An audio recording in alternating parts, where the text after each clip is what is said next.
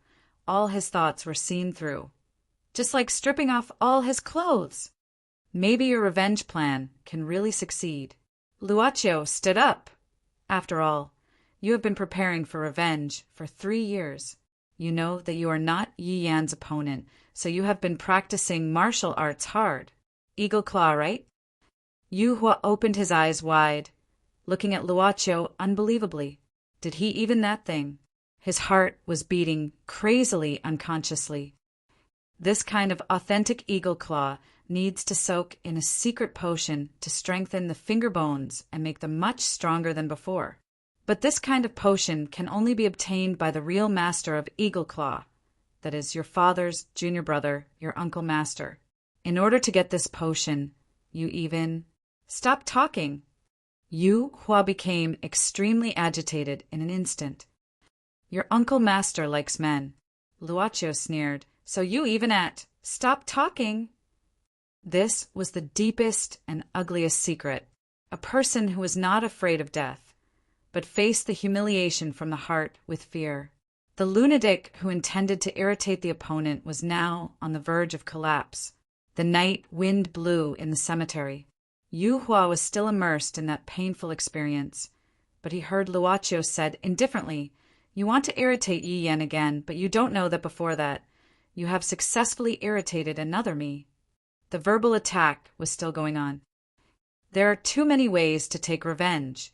There is no need to practice martial arts hard for revenge.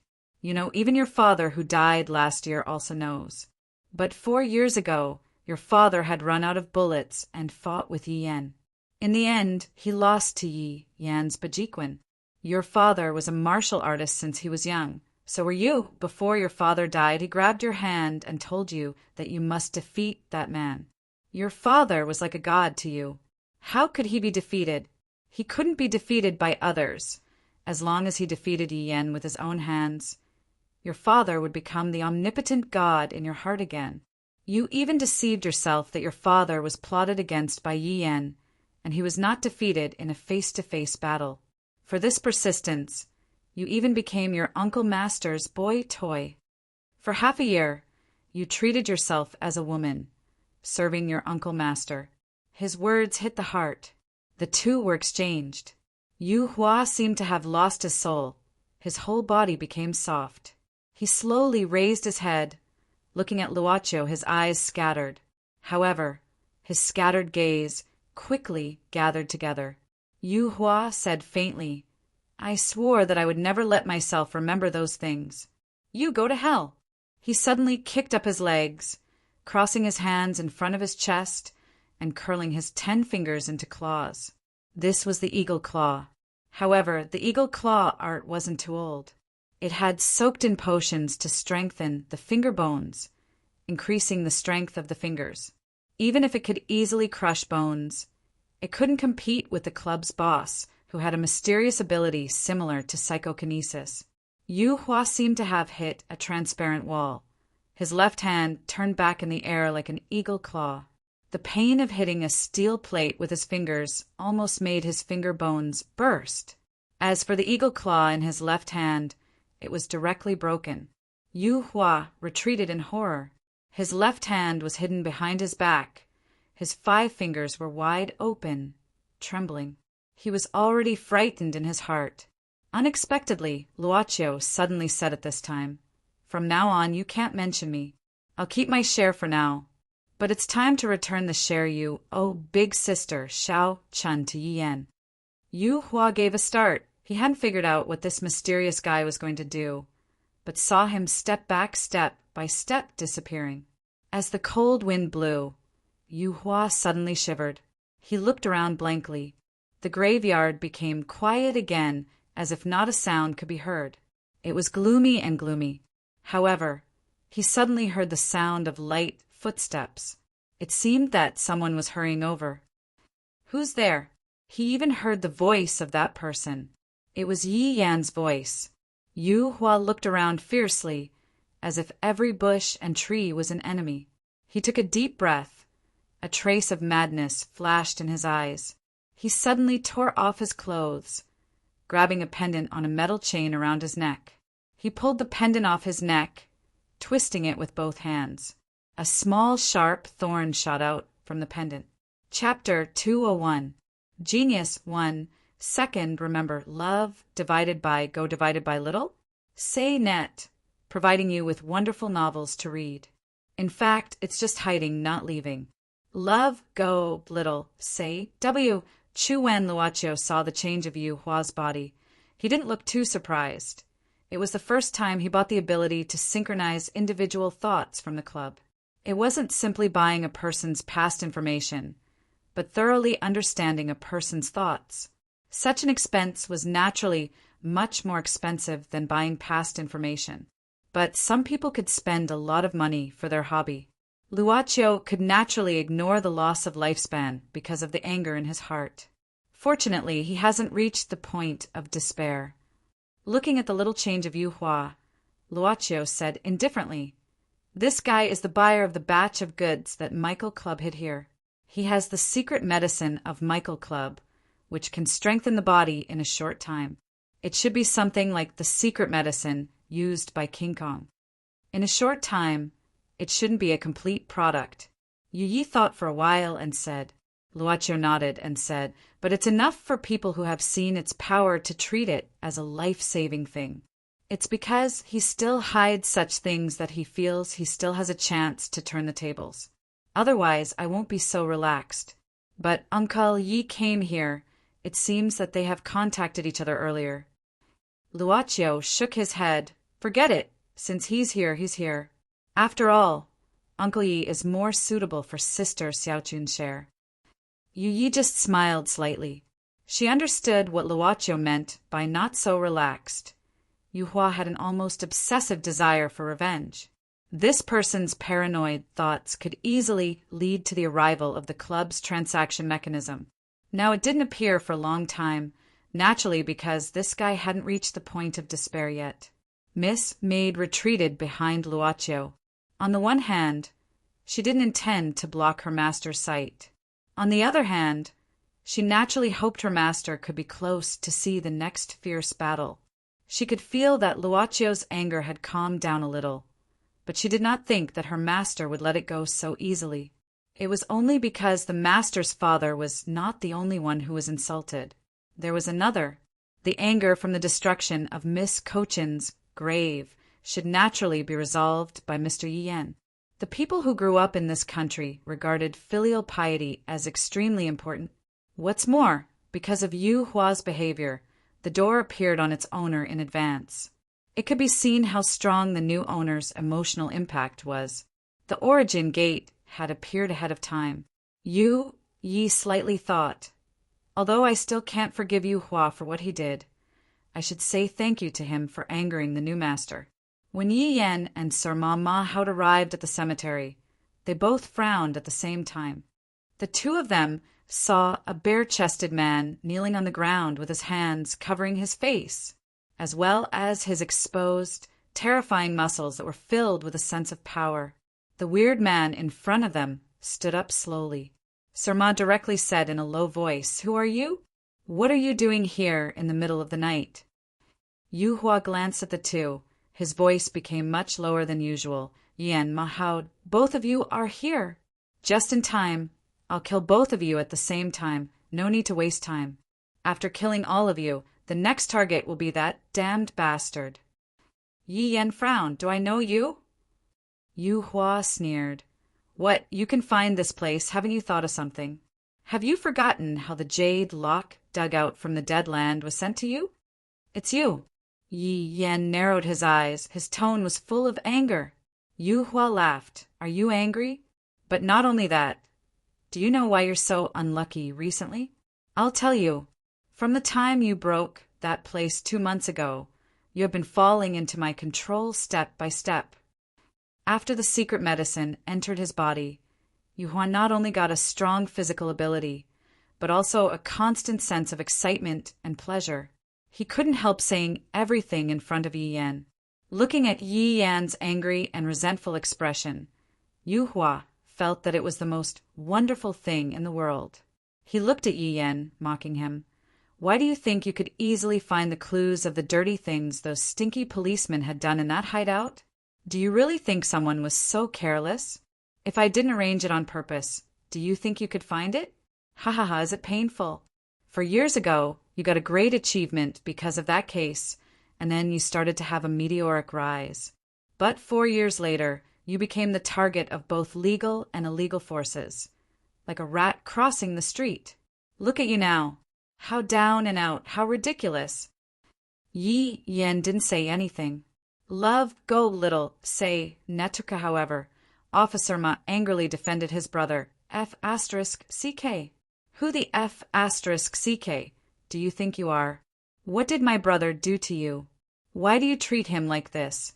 You're a F***king beast. You don't even let go of a dead person's grave." Yu Hua snorted. "Not only Yi Yan. And you, pighead. Ma Haud, let me tell you, my name is Yu Hua. I'm Yu Jingda's son. Not only you two.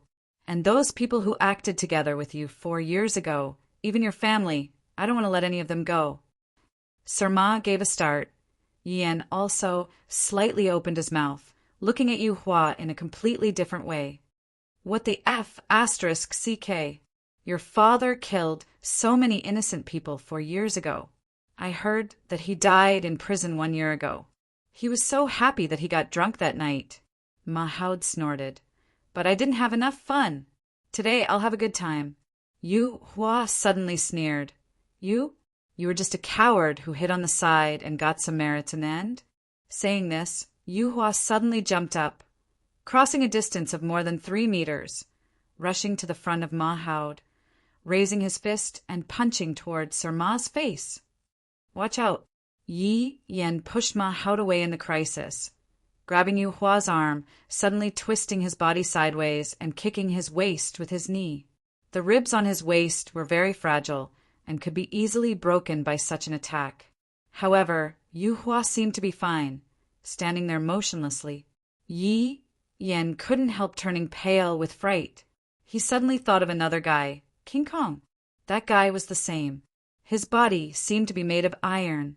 Yi Yan's mind raced, but he didn't stop. He exerted all his strength and hit Yu Hua's chin with his palm. At the same time, he bent his other arm and hit Yu Hua's collarbone under his throat with his elbow. This change of movement was fierce and fast. Unexpectedly, Yu Hua seemed to be fine, lowering his head, sneering. "I planned to have a good fight with you, but now it's not necessary. This is the power I inherited from my martial uncle after I killed him. If I knew he was hiding such a thing, I wouldn't have. Humph! Go to hell." A heavy punch came down. Yi Yan clenched his fists in front of him, but his whole body flew out as if he was hit by a car.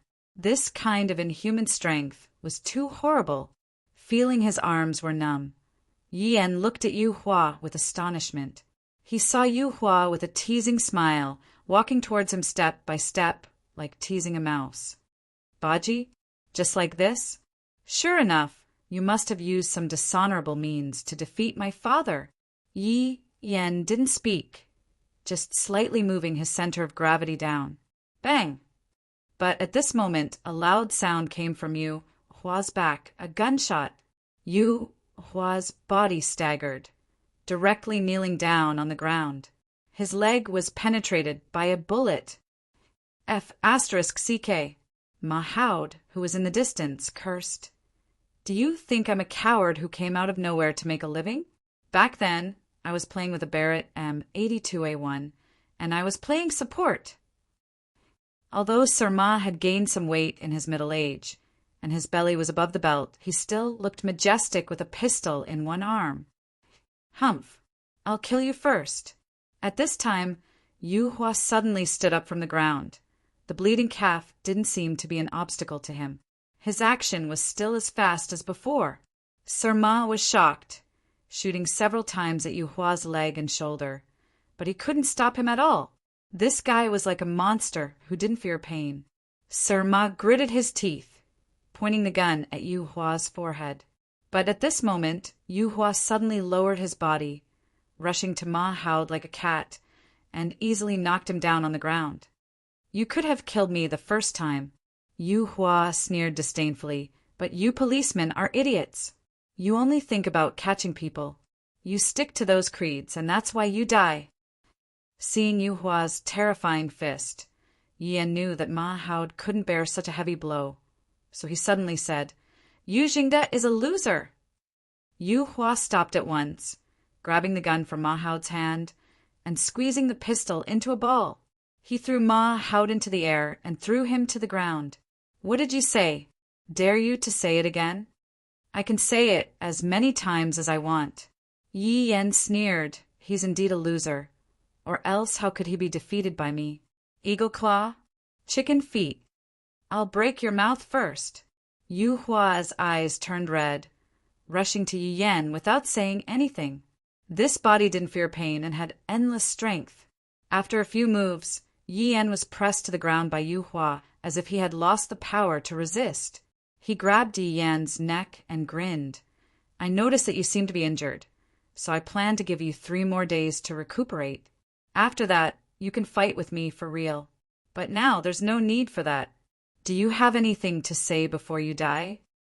Yi Yan squeezed out some words from his throat. You are right. At this moment, Yi Yan suddenly waved his hand, and a cold light shot towards Yu Hua's eyes. Yu Hua instinctively turned his head to avoid it, but at this moment, Yi Yan's hand quickly swept over Yu Hua's wrist. Yu Hua, who couldn't feel the pain, was furious. When he wanted to crush the opponent's throat, he found that his hands had no strength. Yi Yan, who was pressed down, twisted his body crazily, rolling aside, and at the same time, his hand swept over Yu Hua's ankle. Yu Hua was even more furious. When he was about to chase him, he suddenly knelt on the ground. Unable to stand up, he turned pale with fright. You, what did you do to me? Yi Yan touched his neck, coughing twice, and then said with a hoarse voice, You're right, it's not glorious for me to defeat your father, because I'm best at using knives. He turned his hand over, and there was a small dagger between his thumb. Especially this kind of knife. The sharpest. Yu Hua suddenly understood. His tendons in his arms and legs had been completely severed in that instant just now. Yu Hua was frightened, crazily moving his body. His tendons had been cut off, so he could only crawl. Yi Yan walked over quickly, and the knife in his hand directly pierced into Yu Hua's shoulder and knee, completely sealing his ability to move. Chapter 202. Genius remembers love in 1 second. /small. We provide you with wonderful novels to read. Ma Howd got up from the ground, shaking his head to make the dizziness go away. He then walked towards Yi Yan. Yi Yan, are you okay? I'm okay, I won't die. Yi Yan spat out a mouthful of blood. The 2 middle-aged men looked at each other, seeing the familiar smile on each other's face. Sir Ma stretched out his fist, so did Yi Yan. 3 years later, the old men's fists once again gently touched each other's fists. What's wrong with this guy? Officer Ma frowned and looked at Yu Hua, who was lying on the ground. Yu Hua's body suddenly twitched, and he kept spitting out white foam. His unusually strong muscles shriveled up little by little. Yi Yan squatted down to feel Yu Hua's pulse. It's very weak, but it won't kill him immediately. Maybe he used some special drugs like hormones or stimulants before. It seems that he had experienced something before we came here. Maybe he just guessed that you would come here in advance. Ma Haud said with lingering fear, I've lived long enough to see such a thing. This guy was like a wild beast just now. Old Yi, did this guy just mention that he was the one who set you up? Yi Yan thought for a while, searching Yu Hua's pants. He simply found a phone and a wallet. Yi Yan recalled the second time when he was rescued by someone. Although he couldn't see the person's face clearly, he was obviously thinner than Yu Hua. And from the conversation with Yu Hua, it could be seen that he wasn't the one who rescued him. Then, who on earth rescued him? Brother, can you do me a favor? Yi Yan suddenly asked. Ma Haud patted his chest, saying nothing. Yi Yan looked at Yu Hua, who was lying on the ground. Don't let him die, and don't let others know that he is in our hands. He may be my chance to turn the tables. Sirma nodded. I know a barefoot doctor. Yi Yan nodded. The two men hurriedly lifted up Yu Hua, who was in a coma. Before leaving, they glanced at the tombstone and said with one voice, Brother, we'll drink liquor with you next time. Master, Mr. Yi, and Officer Ma have left the cemetery with Yu Hua. When Yu Yi returned to the tombstone, she saw her master sweeping the surrounding soil with a broom. A fight had just taken place here, and there were many traces left behind. Even the tombstone was a little dirty. Got it. The two didn't talk. Luo Qiu cleaned the tombstone silently, waiting for the dawn to break. Jessica and King Kong stood in front of a tablet at the same time. On the screen, they could only see a man's chin. It was so dark that they couldn't see anything else. Love, go, shout, say, W. Chew, that man said indifferently. King Kong, this is the second time you've lost someone. I really doubt your ability. King Kong lowered his head, not saying a word. Not only was he depressed, but he was also extremely angry. But that was indeed the case. But he was obviously unwilling to be reprimanded by the higher-ups. King Kong suddenly said, Mr. Sun, I think it's strange. Only Jessica and I know about this place. She just went out, and someone came to save him. I think it's a coincidence. Saying this, he even squinted at Jessica, who was beside him. Jessica didn't move, just like a statue. The man on the screen suddenly raised his voice. Enough! Jessica won't betray us. Don't find excuses for your negligence. Think about it with your brain. She has exposed herself in front of Yi Yan. It's even more impossible for her to let him go. It's not good for her at all. King Kong also knew what was going on, but he was suddenly restrained by this woman, so he couldn't think straight. He frowned. I'll find him as soon as possible. And the guy who saved him, I'll find him as well. Jessica, besides you, is there anyone else from your side who came here secretly? According to the previous intelligence, there seems to be someone in your organization who has been helping Yi Yan secretly. His contact? Jessica shook her head, saying with uncertainty, I haven't received any news yet. But I can't rule out the possibility that someone is acting secretly. I'm not in the headquarters, so I can't get hold of some things immediately. That man kept silent for a while and said, and the mysterious person saved Yi Yan. It's an uncontrollable variable. King Kong, inform the buyer to deliver the goods in advance and let them prepare. Jessica will be in charge of this transaction. Yes. He wasn't very willing, but he could only agree calmly. When it was almost dawn, Sirma finally let out a sigh of relief and sat down. Yi Yan was bandaging his arm beside him. It was upstairs of an indoor, traditional Chinese medicine pharmacy. An old traditional Chinese medicine doctor lived here. The old traditional Chinese medicine doctor washed his hands at this time, pulling the curtain aside and walking out. Officer Ma, the master's life is saved.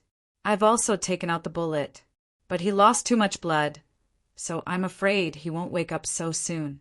In addition, his tendons in his hands and legs, as well as some important joints, have been damaged. I suggest you send him to the hospital as soon as possible for him to undergo surgery.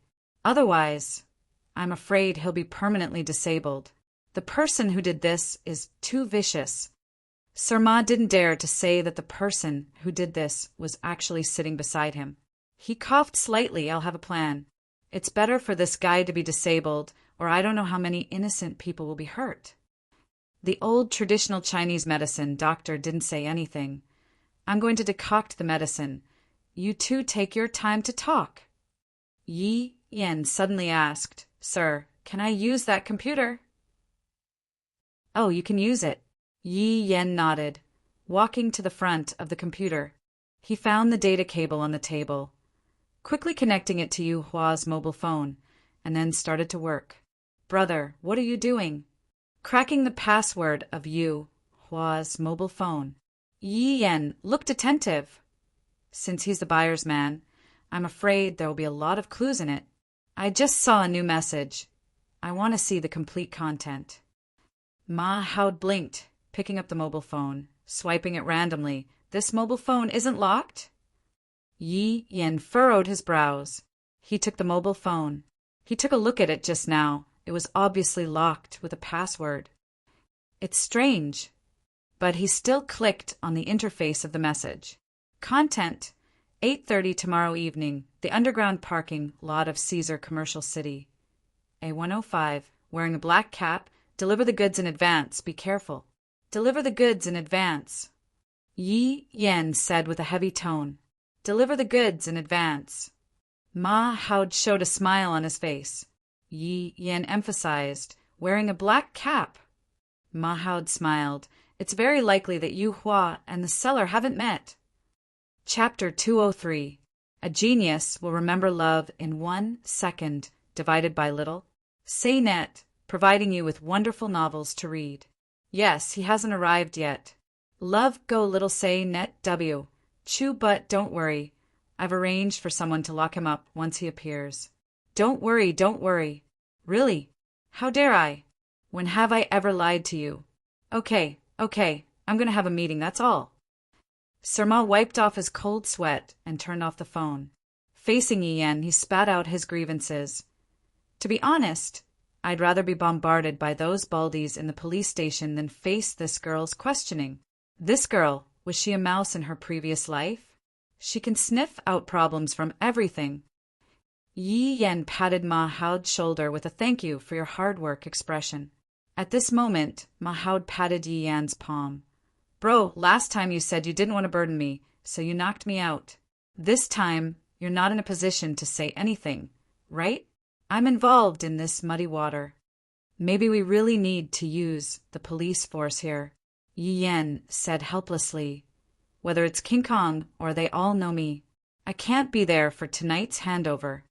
Ma Hao nodded. Don't worry, I've arranged for someone. If King Kong hadn't been interrogated by me because of a previous case, I'd be there myself this time no matter what. TSK, I haven't been involved in such a big case for a long time. I can't control myself anymore. Anyway, let's end it tonight. Yi Yan took a deep breath. He closed his eyes. From now on, he would conserve his energy. 1 year ago. Germany, Luxembourg. Do I look weird in this dress? Jessica fiddled with the long dress on her body unnaturally. Compared to her unnaturalness, Yi Yan looked quite elegant in his formal attire. Seeing that Yi Yan just glanced back and forth in the banquet, Jessica frowned. I really regret listening to your suggestion. In fact, there was no need to disguise as a guest to sneak in here. I can adapt to it as well. Yi Yan took 2 glasses of champagne from the tray of an adapter and gave one to Jessica. The adapter's degree of freedom is not enough. Could it be that you feel like you're about to be outdone by the female guests here? Is that the jealousy of a woman? Jessica sneered. I just feel that if something happens to this kind of high heels, it'll just be a hindrance to our movement. Yi Yan smiled and said, Actually, it's still very beautiful. Don't worry. You should believe in your own beauty. Jessica replied indifferently, Thank you. The target has appeared. Yi Yan stood in front of Jessica and blocked her view. This guy is very alert. Don't look at him first. Get closer to him later. Jessica said unhappily, Don't treat me as a newbie who just left school. I know what to do. Besides, you're the newbie who's being guided by me. At this moment, the music sounded. It was a waltz. All of a sudden, Yi Yan grabbed Jessica's hand and put it on his shoulder. What do you want to do? Of course, to get closer to the target. Yi Yan said softly, Don't worry, I won't step on you. Or rather, I'm more afraid of being stepped on by you. Jessica glared at Yi Yan fiercely, but didn't know what to say, let alone turn against him on the spot. She told herself that it was just to get closer to the target. She and Yi Yan hovered among the guests who invited them to dance, getting closer to the target bit by bit. Under the blurred lights, the sweet waltz, and the slow dance steps. Jessica, who couldn't remember the last time she danced, suddenly felt a little absent-minded. It's not bad. Jessica looked at Yi Yan's eyes and said, though Yi Yan's sight was always on Jessica, she could feel that his eyes were wandering around, paying attention to every passerby. He led her to the target in an orderly way without leaving any trace. I used to have a dance partner, Yi Yan said casually. She knew that he had some sad memories in the past, so she didn't continue to talk about it. She began to size up the man in front of her seriously. He was mature and calm, but his eyes were always gloomy. Even though they had cooperated for 2 years, she didn't feel that she really understood his heart. Jessica felt that Yi Yan's eyes were telling a story at this moment. His black and white eyes were totally different from the eyes of the Westerners. But at this moment, it was like a fatal magic power to her. Her body hovered in the dance steps, but she couldn't get away from the sight of his eyes. She could even see her own reflection in his eyes. Yi Yan's face was getting closer to her. Jessica stood on tiptoe, out of instinct. Just like the kissing fish that met in the sea, they would eventually overlap during the time of this mission. The throbbing from the heart made Jessica forget everything in an instant. Just as they were about to overlap, Yi Yan suddenly stopped and apologetically said, Sir, I'm sorry. It turned out that the 2 people who had stopped just happened to bump into another pair of guests who were dancing toward them. Oh, I'm sorry, sir. I couldn't help kissing my partner, so I stopped. I hope you don't mind. It's nothing. The man smiled and praised. Such a beautiful partner. If it were me, I would do the same. As if it was just a small interlude, the man continued to lead his partner away. Jessica took a deep breath, suppressing the strange throbbing in her heart. She heard Yi Yan whispering with his head down, The tracker is installed. Oh, is that so? Jessica lowered her head. Then let's go out first. Jessica opened her eyes after a short nap as her head suddenly became heavy. She touched her lips subconsciously. It was a dream, but also a memory of the past. There was a glass of red wine beside the sofa. Jessica looked at the light red liquid in the glass. She took off the necklace on her neck, fiddling with it gently between her fingers. The phone rang at this moment. It was King Kong. I've arranged it. You can come over now. Mr. Sun asked you to be in charge of this transaction. Got it. When the time comes, I'll be at the appointed place. After hanging up the phone, Jessica looked at the time for 21 p.m. She took a deep breath, but there was a lingering fear and uneasiness in her heart. She wasn't sure what would happen next except for tonight. With a heavy heart, she changed her clothes casually. She didn't go back to the apartment she rented. Last time, Rin Xiling's inquiry made her vigilant, so she chose to rent a hotel nearby. There was no one in the elevator. It was empty. Jessica walked in. The moment the door of the elevator closed slowly, she held her arms tightly and took a step back. As if she had just entered a cage, she couldn't see the surroundings clearly and couldn't see the road ahead. There was no road ahead. This feeling came from her thoughts and her will. Ding! She arrived at the first floor. The moment the elevator door opened, Jessica saw an old pine wooden door. She hesitated for a while, then pushed the door and walked in. It was still that strange place, that dark spot that never changed, and all kinds of strange decorations placed around it. Everything made her feel a sense of dread. "Miss, you're here again." Chapter 204. Genius remembers love in 1 second divided by small. We provide you with wonderful novels to read. Jessica asked for a pen, 2 pieces of white paper, and 2 envelopes from the club. She lowered her head and started to write something. In Luacio's eyes, she was much more cautious than the last time when she came in, sat down, and made such a small request. There were all kinds of customers with different personalities and behaviors. This was probably the reason why Luacio had a strange sense of expectation for new customers every time.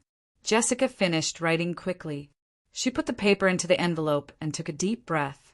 She didn't ask why a beautiful servant girl appeared this time instead of the weird old man last time. She suppressed her curiosity about this mysterious place.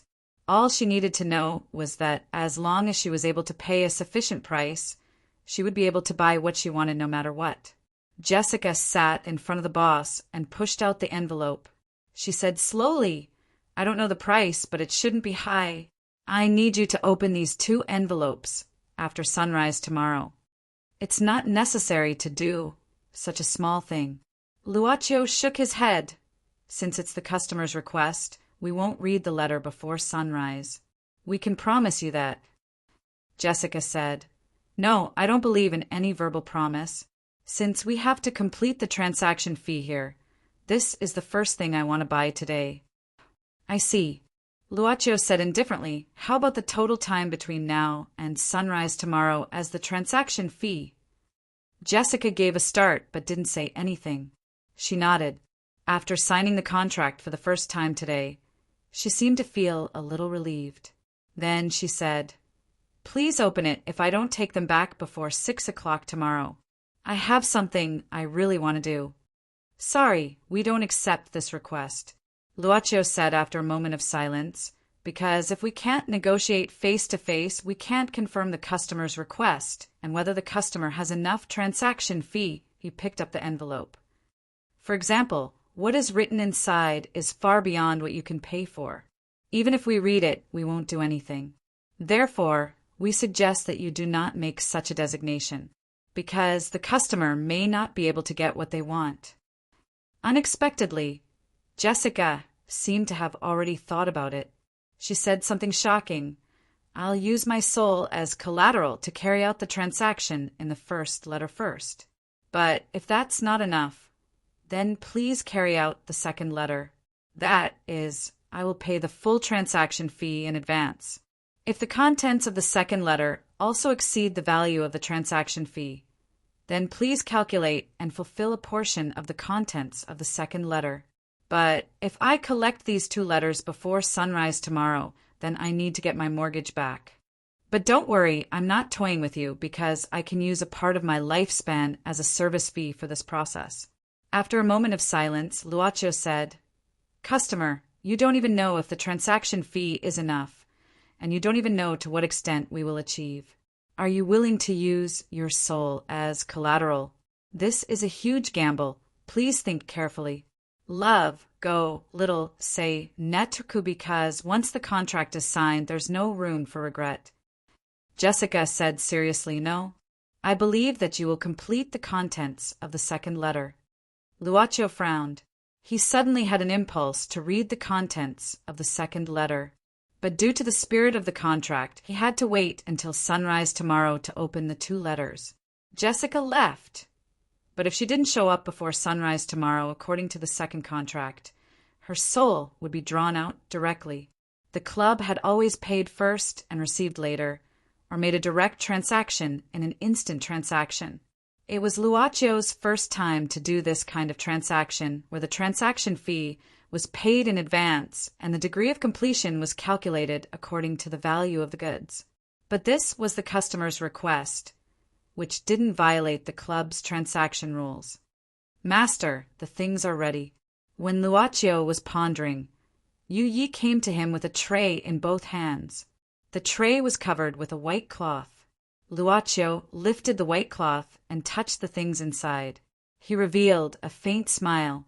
In a nanny van not far from the commercial city, Surma was cautiously instructing the young policeman in front of him.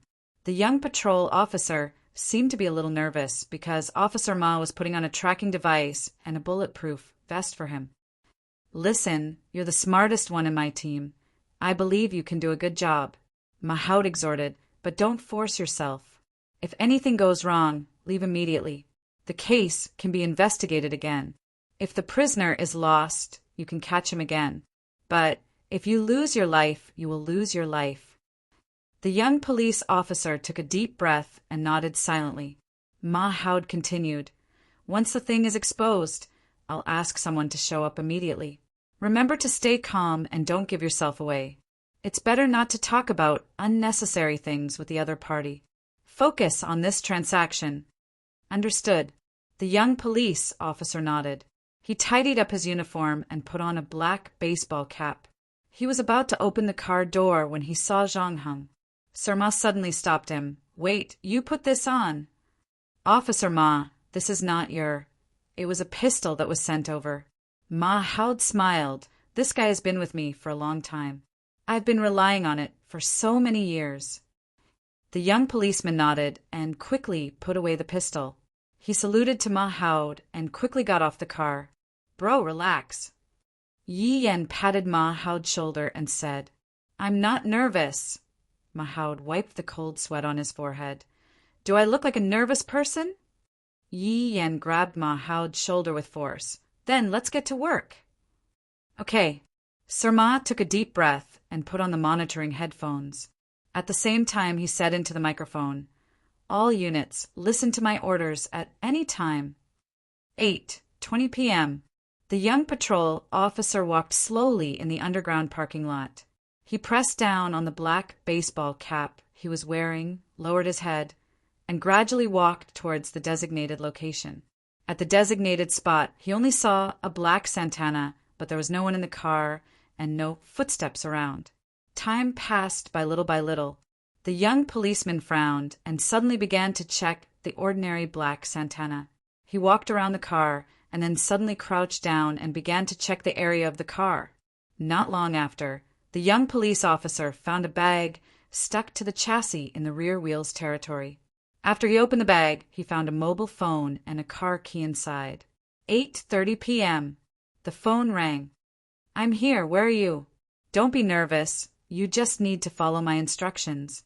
I hope you don't blame us for being too careful." A woman's voice came from the phone. "Say it." The young policeman followed Surma's instructions and said briefly, Chapter 205, Genius 1, Second Remember Love, /go/small. We provide you with wonderful novels to read. They started to instruct our people to take action. It seems that they are very cautious. Mahoud took off one of his earphones, looking at Yi Yan and frowning. "Follow or not?" "Follow," Yi Yan said decisively. "At this point, there's no reason not to follow. Brother, I want a map." In the Santana, the young police officer said to the phone, "I've driven into Sunset Boulevard. Turn around before entering the tunnel." "I've already turned around."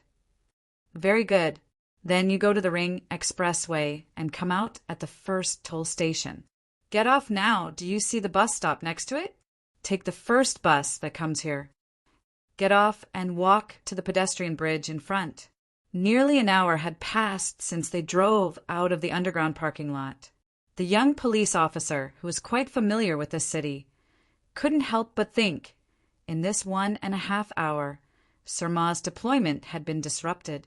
It seemed that the other side was too cautious. "I've already walked to the pedestrian bridge." "Very good. You face the direction of Zhongnan Boulevard. I'll start counting down from 5 seconds. After 5 seconds, you jump down. 5 for..." Even without giving any time for the undercover young police officer to consider, the woman on the other side of the phone had already started counting down. 3, 2, 1. The young police officer gritted his teeth, climbing up the guardrail at once. After taking a deep breath, he directly jumped down from here.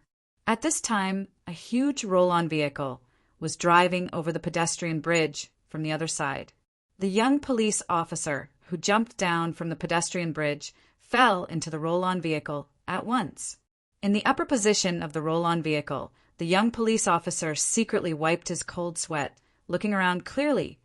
This was a roll-on vehicle transporting car.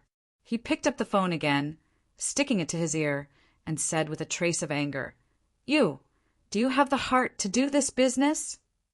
I'm really sorry. Forgive us for having to be so careful, because the sky eye in this city is more powerful. Whether it's you or us, we may have been exposed." "You're saying that you've been exposed?" the young officer suddenly asked. "I'm only saying that it's possible. All right, now please throw away the phone in your hand." "Of course. Throw away the phone on you as well." "Done. Please go to the end of the upper level and climb down. We're at the last car on the second level." The young police officer quickly made his way to the back of the rolling truck and climbed into a small white car. He saw a man and a woman here. The man sat in the driver's seat while the woman sat in the back seat. "Your cautiousness infuriates me." Jessica sized him up casually and said indifferently, "Please fasten your seat belt." The young police officer couldn't help but frown. But at this moment, the car suddenly started to move backward, breaking through the guardrail behind the rolling car and landing on the road. After a bumpy ride, the white car had already driven into the side road and then into the small road in the city. "Where's the goods?"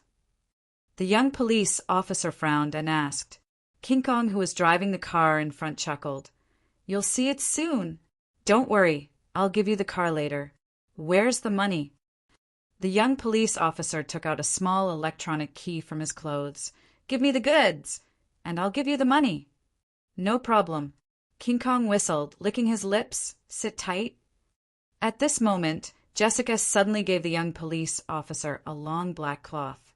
"Lastly, please cover your eyes. Do you believe that I'll terminate this deal at any time?" Jessica looked at his extremely dissatisfied eyes, saying indifferently, "You know, as the buyer and the seller, this is our first deal. The last time we were abroad, we were interrupted by the Interpol. It happened too suddenly. So, as the seller, we have to be more careful. So, if you really want to complete this first deal, please cooperate with us. Of course, you can terminate it, but you have to remember that you can't find better goods than us. Don't worry, we just want to complete this deal. We won't do anything to you." The young police officer could only cover his eyes silently. The signal is cut off. In the nanny van on the road, Surma threw down the earphone in his hand, biting it. F***CK. Did we get exposed? Yi Yen said calmly, "Not necessarily. They're just being careful. Jessica is an elite from the Interpol. She should have some interference equipment with her. I'm afraid they're afraid of being betrayed, so they're being careful." Surma said anxiously, "We've lost contact, so we can't confirm the safety of the operatives. He's in danger of being exposed at any time. The key is that we don't know what happened after he jumped off the overpass." Yi Yen put his hands in his hair, closing his eyes. Time passed by little. Suddenly he gritted his teeth, shouting, "Get off! I'll drive!" The car stopped, and the young police officer finally heard the order to take off the black cloth. He first looked around. It seemed that he had entered another parking lot. After getting off, King Kong opened the trunk of the car. There was a brand new license plate inside. King Kong smiled. "Are you relieved now? We're well prepared. You can put on the license plate and go anywhere you want. Of course, you don't have to drive." "Where's the goods?" King Kong said indifferently, "Follow me." King Kong walked in front, and Jessica walked behind. They sandwiched the young police officer in the middle. They went up from the lift in the parking lot to the second floor. Love, go, shao, say, w. Chew the young police officer. Check the floor. 27 floors. There weren't many buildings with 27 floors in this city. He suddenly hugged his hands tightly and tapped his fingers lightly on his waist. Walking out of the lift, King Kong led them to the door of a room, the monitoring room. King Kong knocked on the door. Soon after, the door to the control room opened. When the security guard came out and saw King Kong, he seemed very surprised. But before he could say anything, his mouth was covered by King Kong. Then King Kong punched his abdomen, and the security guard fell to the ground directly. King Kong walked to the control panel of the monitoring room, erasing all the records from the parking lot. Then he turned around. He looked at Jessica. Let's deal with this security guard later. I worked in this company not long ago, so he knows me. Don't worry, I'll handle it well. This was Great Xia, where Heaven's Shadow Entertainment Company was located. Jessica nodded. She took out a laptop, plugging in the network cable of this place. Then she aimed the screen at herself. Soon, a man with only half of his chin exposed appeared on the screen. Are you the one sent by General Bassoon to make the deal? You're the only one? The man with only half of his chin exposed asked directly. Aren't there only two of you? That man nodded. After a moment of silence, he said, slowly, Jessica, you did a good job this time. I saw the whole process, from catching that guy to commanding this operation. I admire your ability. King Kong, take out the goods. Yes. King Kong walked to the bottom of the surveillance screen and started to open the bottom panel. Not long after, he took out packets of blue powder and a leather bag from the large cabinet of the combination screen. Jessica opened her mouth. So the goods have been hidden here all along. King Kong said indifferently, I used to be a bodyguard here and also a part-time security supervisor. It's best to put them here, where I can be guarded for free every day. Of course, there's still at least 2 months before the next maintenance. King Kong took out the bags together with the goods, spreading them out. 28 kilograms of high purity. Do you want to check them? But I have to remind you, try not to take too much, or we won't have the obligation to help you if it's too high. The young police officer took the bags and pretended to look at them. How could he know whether they were real or not? Have you finished checking them? We're trustworthy. We can't cheat you, King Kong said impatiently. Okay, no problem. Then let's make a deal. King Kong logged into an overseas bank account on the laptop. The young policeman looked at King Kong and then at Jessica behind him. He could only walk to the laptop step by step, taking out the electronic key and inserting it into the laptop slowly. He squinted his eyes slowly, putting his hands on his waist with his back facing the 2 policemen. Bang! All of a sudden, a loud sound reverberated in the monitoring room. The young policeman felt a piercing pain from his back. Then he fell to the ground directly. Jessica, what are you doing? King Kong was stunned and then became furious. Unexpectedly, the second shot also hit him directly in the chest. You actually... King Kong opened his eyes wide, looking at King Kong unbelievably. He knelt down and fell to the ground, putting down the pistol in her hand silently. Jessica looked at the screen of the laptop coldly. The man in the screen didn't seem to be in a hurry. He just rested his chin on his hands.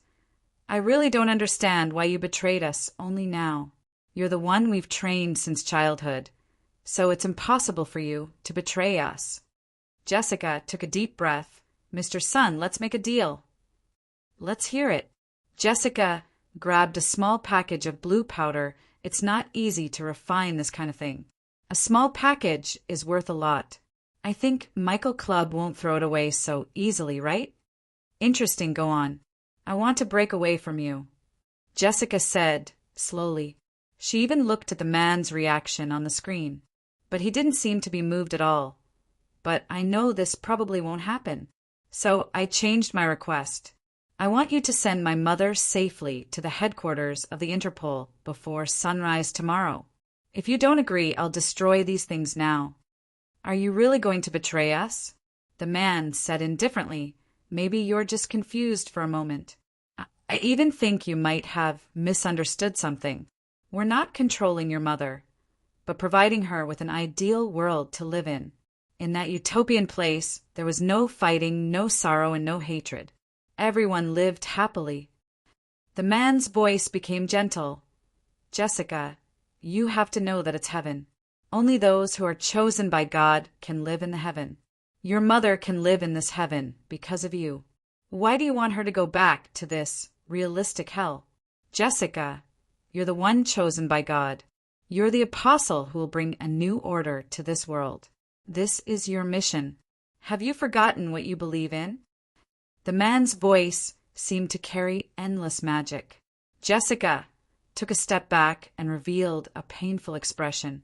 She held her forehead and tried to open her eyes. Jessica, you're the best. You're our outstanding warrior, our child, and the most loyal supporter of our belief, aren't you? Stop talking. All of a sudden, Jessica pulled the trigger on the pistol in her hand and shot randomly at the monitor. She panted and said, "Send my mother out of here safely before sunrise. Otherwise, I'll destroy these goods immediately. That's all I ask for." The man seemed to sigh. "Is it because of Yen? It seems that the mortal's feelings have made you degenerate. Jessica, you used to be the child we thought highly of, but now you've been contaminated. Get rid of those who have been contaminated." The screen turned off automatically and the man disappeared. Jessica felt a terrifying sense of crisis invading her whole body. She turned around instinctively, only to see that King Kong had stood up. The bullet wound on his chest was still glaring. Blood even dyed his clothes red, but he didn't seem to feel any pain. King Kong twisted his neck and showed a grim smile. "I hope you can endure more than your old lover." Jessica raised the pistol in her hand calmly. However, King Kong suddenly tore off his clothes and threw them at the other party. The moment her line of sight was blocked, King Kong was already in front of her at lightning speed. He directly chopped her arm with his hand. It was as if her arm was broken. The sharp pain made her drop the pistol on the ground. Jessica gritted her teeth and quickly took out a small round box from her belt. She opened it with force. A strong white light filled the entire monitoring room in an instant. King Kong lost his sight. "Ah, huh." King Kong waved his hands angrily. All he heard was the sound of the commotion. When he regained his vision, Jessica had obviously escaped from the surveillance room. King Kong gritted his teeth and quickly looked at the screen in the monitoring room, looking for the other party. Soon, King Kong sneered, "Since you want to kill, then you can't escape." He then quickly left the monitoring room. The young policeman moved his body suddenly. He got up from the ground and undid his clothes. Finally, he took off the bulletproof vest. Looking at the bullet marks on the back of the vest, the young policeman heaved a sigh of relief. He stood up and loosened the muscles on his neck, muttering, "So this is the feeling of being a spy. It's quite exciting." At the same time, the young policeman touched his face and slowly took off a thin layer of cloth, revealing his original appearance. It was a handmade, genuine leather mask from the club's servant girl. Chapter 206. Genius remembers love in 1 second divided by little? We provide you with wonderful novels to read. It was extremely heavy to carry a big bag of goods on her back. 28 kilograms was especially heavy for a woman's body, especially when she was running. Love, go, little, say, W. Chumarover, one of Jessica's arms was chopped by King Kong. It was probably fractured, but she had successfully taken the elevator down to the parking lot. Fortunately, King Kong had given the key to the buyer in advance to show his sincerity. When the mini flash grenade exploded, she successfully took the key from the buyer. It didn't take long for her to escape and get into the white car. Of course, it could be faster, but she had to throw away the goods on hand as a prerequisite. She couldn't do that. This was the only bargaining chip she had with the organization. The car engine started abruptly. Jessica stepped on the accelerator and ran wildly in the parking lot. But when she was about to reach the exit, she had to stop. The gate of the parking lot was closed. If the car rushed through directly, it would be scrapped. She didn't even think that she could come out unscathed under such an impact. Jessica could only choose to reverse the car, but at this moment, the car couldn't move anymore. The rear-wheel drive car tilted at this moment. Jessica saw King Kong from the rearview mirror in fright. He lifted the rear end of the car with his bare hands. King Kong, who was at the back, let out a sudden roar. His bulging muscles exerted a tremendous amount of strength. He actually flipped the mid-sized sedan over. The sky and earth were spinning. When Jessica felt her body turning upside down, she also felt the roof of the car pressing down on her. Flipping up and down, the thin roof of the heavy car collapsed at once. Jessica climbed out of the car crazily, but her left leg was stuck in the seat. She couldn't get out completely. "I've told you I've been working here for some time. Do you really think you can escape from me?" King Kong walked to Jessica and sneered. "I'll give you 5 seconds to say your last words." 5 seconds wasn't a long time, but it was enough for Jessica to have a strong thought. Following this strong thought, the young club boss had arrived. Like a ghost, Luaccio appeared behind King Kong. He slowly raised Sir Ma's gun and aimed it at King Kong's back. Just as Luaccio was about to pull the trigger, he suddenly lowered the pistol and turned around to hide behind a pillar. What followed was a deafening sound. Bang! This loud noise came too suddenly. The gate in front of them was changing shape at a terrifying speed. In an instant, a huge object broke through it. Like a giant beast, it was a nanny van that had been completely deformed. The nanny van crashed into King Kong's body and sent him flying. He rolled on the ground and stopped moving after a few rolls. No one knew whether he was dead or alive. At this moment, the door of the nanny van was kicked open and a figure ran out quickly. It was Yi Yan and, of course, Sir Ma, who was in a mess because of the huge impact.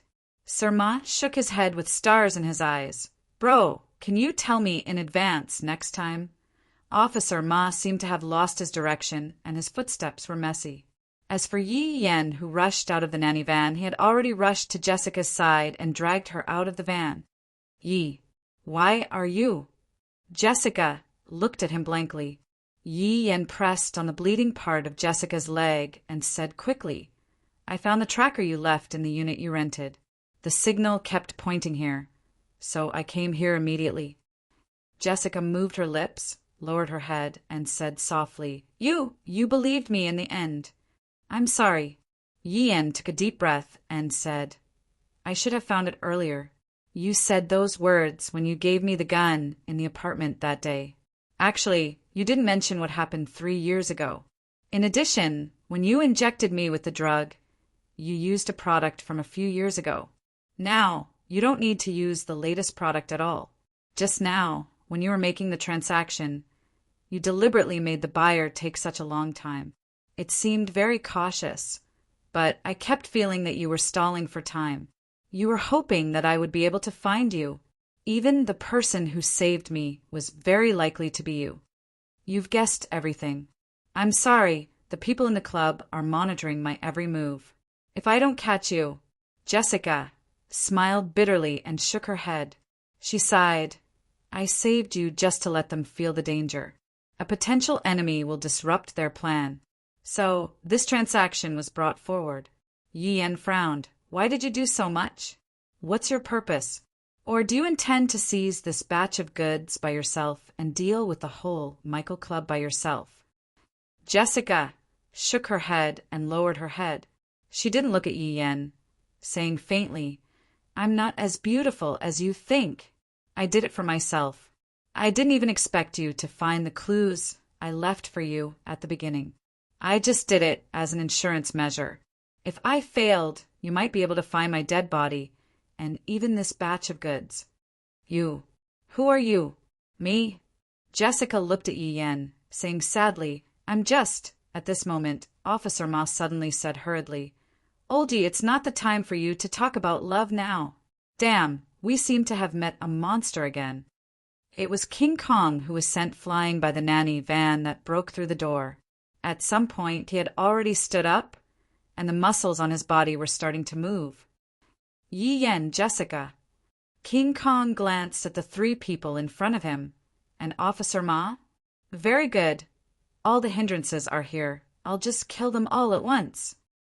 Ma Howd said in a low voice, "Don't make unnecessary struggles. This place will be surrounded soon. You can't run away. And King Kong frowned. And what? Mahao directly stretched his hand to his back. And this time I'll shoot your head with the first shot. But when Officer Ma was about to take out his gun habitually, he found nothing. He had given his gun to the undercover young police officer. This was awkward. What do you use to shoot my head? Air. King Kong sneered. Let me shoot your head. He drew his hand from the belt on his back, revealing a very dark pistol. King Kong loaded the gun. I like to shoot when it's one-on-one, but when there are many people, I like to shoot them one by one. King Kong pulled the trigger abruptly, but his finger couldn't pull the trigger fully. The bullet was jammed. The probability of this kind of pistol being jammed was almost zero. King Kong didn't have time to think about why the bullet was jammed at this moment. Just at this moment, a cold light suddenly shot out from Yi Yan's palm, hitting his wrist precisely. The pistol was thrown away from his hand. Yi Yan ran towards King Kong at this moment. His hand slid in front of King Kong's face quickly. He retreated continuously. King Kong glanced at his chest. There was a cut on his shirt, and the skin inside had been slightly cut open. King Kong wiped some blood on his lips, sneering. It seems that you didn't use your skills last time. Yi Yan sneered. I have a lot of skills. For example, I'm very good at the maintenance of guns. There won't be any jammed bullets. King Kong narrowed his eyes. He sneered, swinging his palms quickly, then clenching them into fists, putting them in front of himself. His legs were also making quick little hops. He's modified with the secret medicine of the club. His motor skills are not at the level of a normal person. Jessica reminded him quickly. Yi Yan put down his hands, saying indifferently, I've met the same guy. I know how to deal with him. He took a deep breath. His tense body rushed forward at once. Both of them started to fight very quickly. King Kong seemed to be afraid of the sharp knife in Yi Yan's hand, while Yi Yan tried his best to avoid a direct confrontation with him. Old Yi can't beat him. Sir Ma could only be anxious at the side. He knew too well that even with Yi Yan's skills, he could only retreat and fight at the same time in front of King Kong. He was afraid that he would be KO'd if he went up. Sir Ma, Sir Ma. Suddenly, Sir Ma heard a familiar voice. He saw the young police officer running towards him, panting, Sir Ma, I'm sorry. I failed. Officer Ma didn't care whether he succeeded or failed at this moment. Seeing the young man who was sent out as a spy came back safe and sound, he was so happy in his heart. Ma Hao asked directly, Where's my gun? The young police officer took out the hidden gun in a hurry.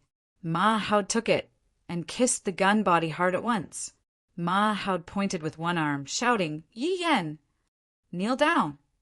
Hearing the voice, Yi Yan suddenly shivered, and his body instantly bent down. Bang, bang, bang, bang. The sound of 4 bullets shooting out of the gun was particularly loud in this underground parking lot. Sir Ma crazily shot 4 bullets without any deviation, directly hitting King Kong's knees and elbows. Seeing King Kong kneel down in anger and fear, Yi Yan quickly flipped over in front of King Kong and went to his back. The knife in his hand quickly pierced into the end of King Kong's spine, and then he pulled out the knife. Like lightning, he quickly wiped King Kong's ankle. Ah! King Kong screamed miserably and was pressed to the ground by Yi Yan. Unable to use his strength, King Kong's face was pressed to the ground. He struggled crazily, but he couldn't get out. Sir Ma blew at the muzzle and said excitedly, I told you, I'm the sharpshooter in the station. Yi Yan didn't look at Ma Hao, but reached out his hand and gave him a thumbs up. You're still young. Officer Ma is really great. The young police officer smiled faintly. He smiled sincerely, and there was a warm current flowing in his heart. It was him now, but a few years ago, 10 years ago, when his father was still alive, his father, Mahao, and Yi Yan lived such a life. Chapter 207. Genius 1, Second, remember love divided by go divided by little. Say net, providing you with wonderful novels to read. Sir Ma walked to Yi Yen quickly, taking out handcuffs and putting them on King Kong's hands. Love go little say ku, you can't escape even if you have wings. You'd better cooperate with us. King Kong sneered and moved aside. He didn't intend to talk at all. At this time a police car drove in quickly, followed by 2 more cars. Those fully armed police officers ran out of the police car with guns in both hands. Sir Ma! Sir Ma!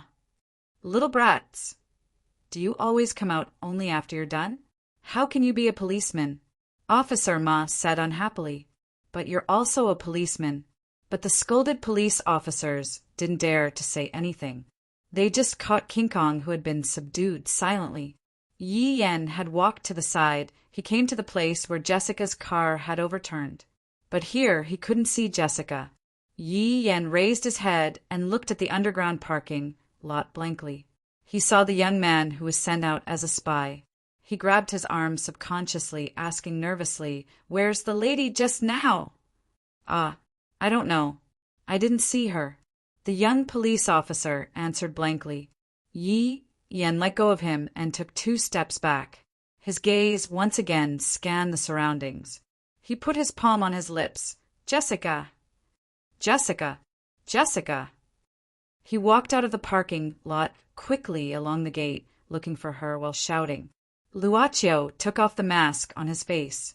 At the corner of the parking lot, a group of police officers were dealing with the scene. Miss Maid was beside him. As for the person who was supposed to be a spy in this operation, he was sitting on the ground. Yu Ye's finger had been poking the forehead of the main character for some time. Finally, Miss Maid withdrew her finger. She looked at Luochio and said softly, "Master, when he wakes up, this gentleman will feel like he has experienced everything just now." Luochio nodded. He looked at Yi Yen, who was leaning on the minivan not far away. After a while he said, "Let's go, it's okay now." Jessica came to a small alley not far from the building. It took almost all of her strength to travel this distance, but she still managed to bring the goods out. After taking several deep breaths, Jessica took out her phone. Very soon the call was connected, but there was no response. Jessica said slowly, "Mr. Sun, since you received my call, you should know that King Kong has failed." Mr. Sun said calmly, "Dear Jessica, judging from your voice, you don't seem to be in a good condition." Jessica said, "I'm fine, at least that batch of goods is still in my hands. There are no more of your men here. You should be able to continue the deal between you and me, right?" Mr. Sun suddenly said, No, Jessica, I don't even care about the goods now. I care about you. Jessica, you're indeed the child that we've nurtured and one of the best believers. Since King Kong has failed in your hands, it's enough to prove your excellence. Jessica, you're just confused for a moment, aren't you? Our arms will always be open for you. Cut the crap. I still have the same request. You must send my mother to the headquarters of the criminal police before sunrise. Otherwise, I'll pour all the goods into the sewer. Oh, child, you've really let us down. The Mr. Sun on the other end of the phone sighed. It's time for you to return to our embrace and listen to our beliefs again.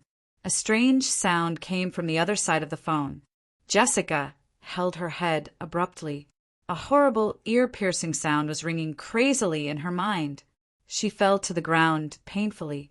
The voice was still ringing. "Jessica, tell me, who are you?" I'm Jessica. I'm the most loyal believer of Michael Club." No. I'm Jessica, no. Jessica, how long has it been since you listened to the gospel of our Lord? Child, you've been out for too long. The temptations in this world have blinded your heart. Child, remember who you are. I'm...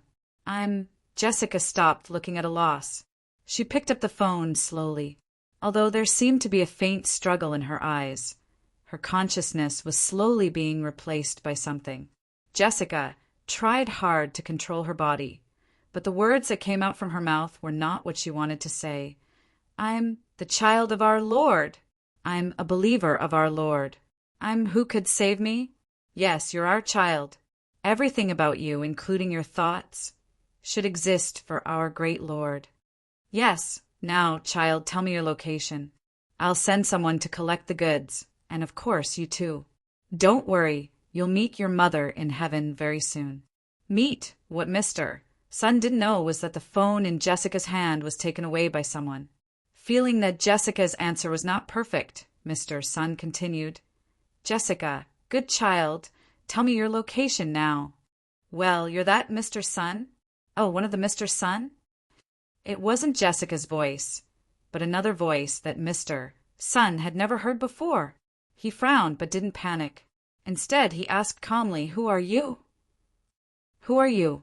This question seemed to be the most frequently asked by the club's new boss in the past 2 months. The club boss, who appeared in the box, looked at Jessica, who was sitting on the ground. Noticing the trace of struggle hidden in her eyes, he answered the person on the other end of the phone in a more peaceful tone. Me? I'm just a businessman. For now, Miss Jessica is my guest. Oh, really? Mr. Sun kept silent for a while, saying calmly, "That's interesting. We're also businessmen. Since we're all businessmen, I think we can have a good talk." Luacho chuckled. "Do you need anything?" Mr. Sun said calmly, "It's very simple. No matter how much Jessica gives you, we'll give you double or even more, as long as you return Jessica and the things in her hands to us. That's all. You seem to have a strong purchasing power." Luacho narrowed his eyes. Mr. Sun said calmly, "Cut the crap. I don't know how much you know from Jessica, but if you know, you'll regret negotiating with me here. But it's okay. I like negotiating with people with guts. 1 billion. 1 billion? Euros." Mr. Sun said calmly. Luacho said calmly, "That's a lot. However, this customer, it's a pity that we don't accept money." "What?" "Italy, Turin. Alpino Street, number 38. Well, Unit 4, study room." Boss Luo narrowed his eyes. "Customer, is the bottle of Margot in front of you tasty?" Who are you?" The voice was full of shock, fear, and panic. In an apartment at the specific address, the wine glass in the man's hand fell to the ground. He stood up abruptly, looking around the study room, which was empty except for him. Chapter 208. Genius 1. Second, remember love, go, /small. We provide you with wonderful novels to read. But obviously this Mr. Sun was also a man who had experienced storms. He quickly recovered from the state of shock. But at the same time, he quickly walked to the door and turned off the light in the study room, making it dark. In this way, even if someone was monitoring him outside the room, they wouldn't be able to see his current situation. He didn't believe that the man could see him from a country tens of thousands of kilometers away. There must be someone hiding nearby. Quickly organizing his thoughts, Mr. Sun did something on the notebook on the desk while calmly saying, "You are very powerful to be able to find me.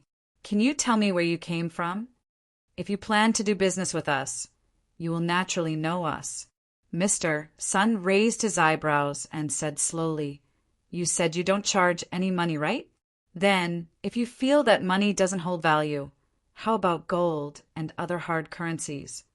"We don't accept any form of currency," Luacho said in a low voice, "but don't worry, sir. The reason why I contacted you is just to get to know you and take a look at the so-called Michael Club. But I'm a little disappointed. Sir, you don't seem to be the core figure of the club. It seems that in the code name of Mr. Sun, you on the other end of the phone probably don't have a number. You don't even have a number. You are purely an external contact officer." The man took a deep breath. "Condition, you can state your condition. There's no need to say too much, since you call yourselves businessmen. We will naturally do business." Luacho put the phone to his lips. "But for you, it's not the time yet. Besides, I am a curious person. Then, let me see to what extent your so-called order of unifying evil can achieve." The voice was completely cut off here. The man narrowed his eyes and looked at the interface on the phone screen. At this time he received another call. It was an order issued by the computer when he sat down, and now there was a reply. Sir, Demon Vision has observed around you and didn't find any suspicious people. In addition, we can't trace the source of the phone signal. I'm afraid the other party has a very clever hacker helper. You can't find anyone suspicious? The man couldn't help but be furious. Then tell me, how did he see the name of the bottle of red wine I'm drinking? Perhaps the other party is someone who has the same ability as Mr. Demon Vision. Rice bucket! I'm sorry, sir. Do you have any other orders? Get ready immediately. I want to leave this place. The man stood up decisively and said, This place has been exposed. After I leave, come and destroy the things here. No, prepare for me first. I want to go out to sea. Right away.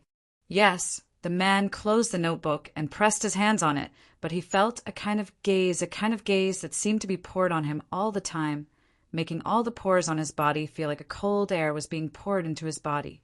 Yes, the man felt an unprecedented fear. The unknown was too frightening. It's you. The moment he hung up the phone, Jessica opened her mouth. She looked at the boss of the club with vigilance and fear.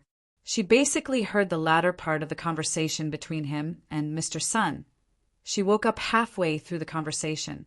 Luaccio looked at Jessica's eyes and returned the phone to her. It seems that Michael Club's hypnosis on you isn't strong enough. That man seemed to want to wake up the part of you that was brainwashed by hypnosis, but apparently he failed. Jessica thought quickly. She gritted her teeth and stood up with the help of the wall. During these years when I was sent out, I didn't go back on time several times because of the mission. After a long time, I started to resist my other self more and more. She was afraid that it was because of something else. Luaccio didn't expose her.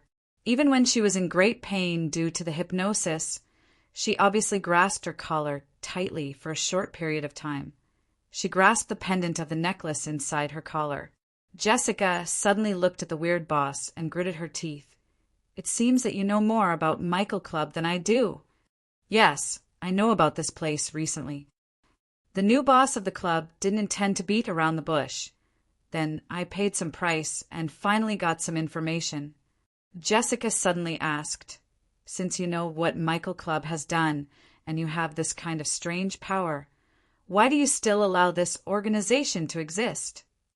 Luaccio said indifferently, Are you testing our position? Jessica took a deep breath.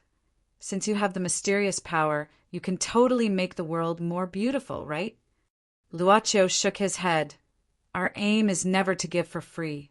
Besides, why do we have to make Michael Club disappear? Is it simply because of its existence that this world is filled with more darkness, causing many people to sink into pain? Jessica gritted her teeth. At least without it. Before she finished her words, Luaccio interrupted her. Since ancient times, has the war ever stopped? If one Michael Club disappears, can you guarantee that there won't be another one? You can't guarantee this point. As for us, there's no need to guarantee. Jessica sneered. In the final analysis, it's just because the profit isn't enough.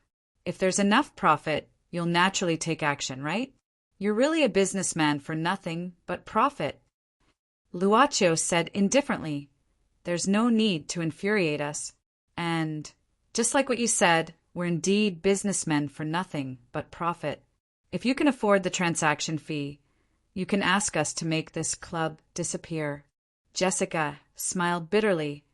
I'm afraid that even if I use everything I have, it won't be enough to eradicate 1% of it. Luaccio didn't say anything, just stood there quietly. In the dim alley, he seemed to be unusually quiet, as if he was a part of the darkness. Jessica was also silent. After a long while, Jessica said slowly, I want to make a deal. Please say. Jessica said in a low voice, Michael Club is very strict. They don't tolerate betrayal, and they're very cruel. I need to know if my mother is safe now. Jessica had to consider her next action. She even worried that the people in the club wouldn't be threatened by her. After all these years, She gradually woke up and felt that they were a group of lunatics. She couldn't understand the thinking mode of those lunatics at all. At the cost of 5 years of her life, Jessica got the answer from the club boss. "I'm sorry, customer. Your mother died 25 years ago." Luacio's answer almost made Jessica collapse. "Impossible." Jessica almost roared. "Impossible. A few months ago, I even had a video call with my mother. She's still alive." Luacio sighed. "In fact, you're an orphan. Your mother passed away when you were very young. You wandered on the street and were brought back by the club. The club has been hypnotizing you since you were young, and the mother you think of is just an actress. You're lying." Luocio came to the front of Jessica, stretching out his hand and touching her forehead lightly. Then he said, "Actually, I still have the memory of my childhood, but it has been hidden in the depth of my mind. In this case, you should be able to believe me." The memory gradually spread out in Jessica's mind.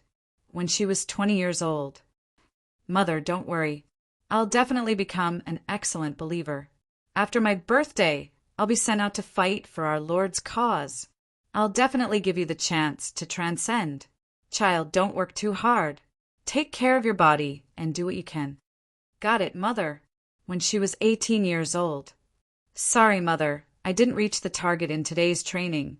Child, don't work too hard. Take care of your body and do what you can. You have to believe that our Lord will see your efforts in His eyes." "Mother, can I eat your apple pie tomorrow?" "If you work hard tomorrow, I'll make it for you. You have to work hard." "Okay, Mother." When she was 13 years old. "Mother, what's the place on the other side of the sea?" I don't know.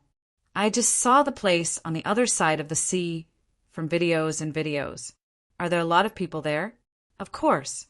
The other side of the sea is also a very dangerous place. You have to remember that we can only find happiness here." "Oh."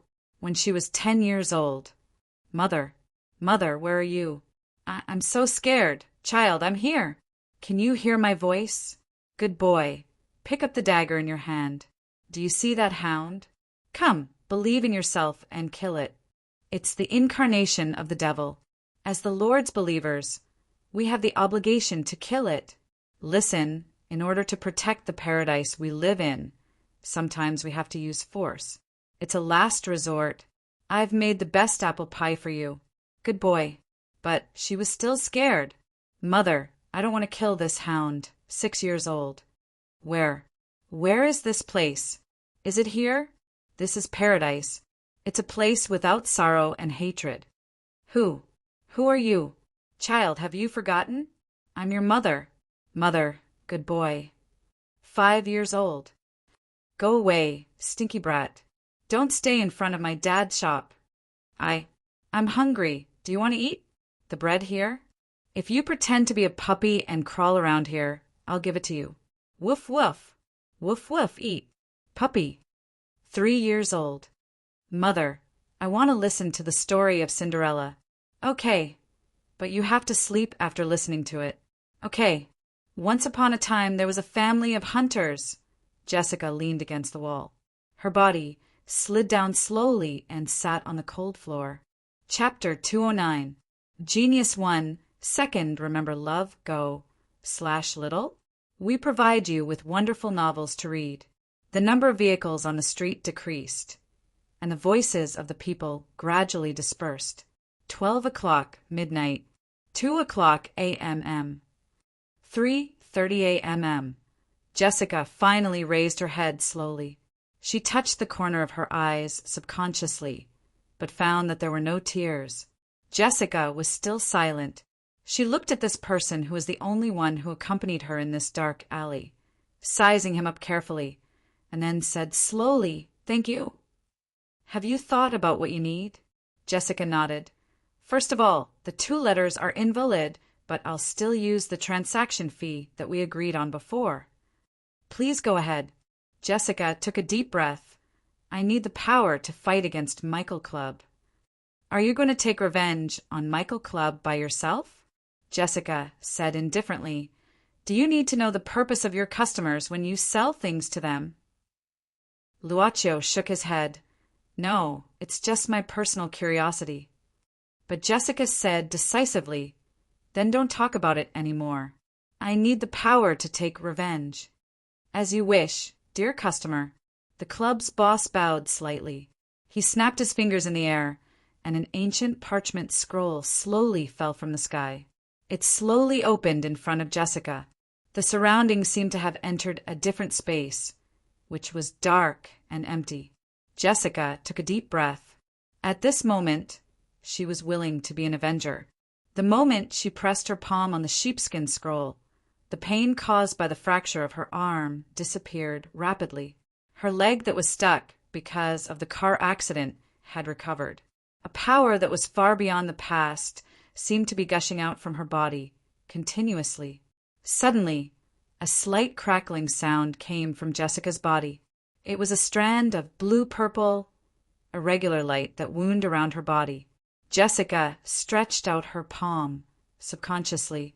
She looked at the blue-purple arc light that was rolling between her fingers. It was electric current.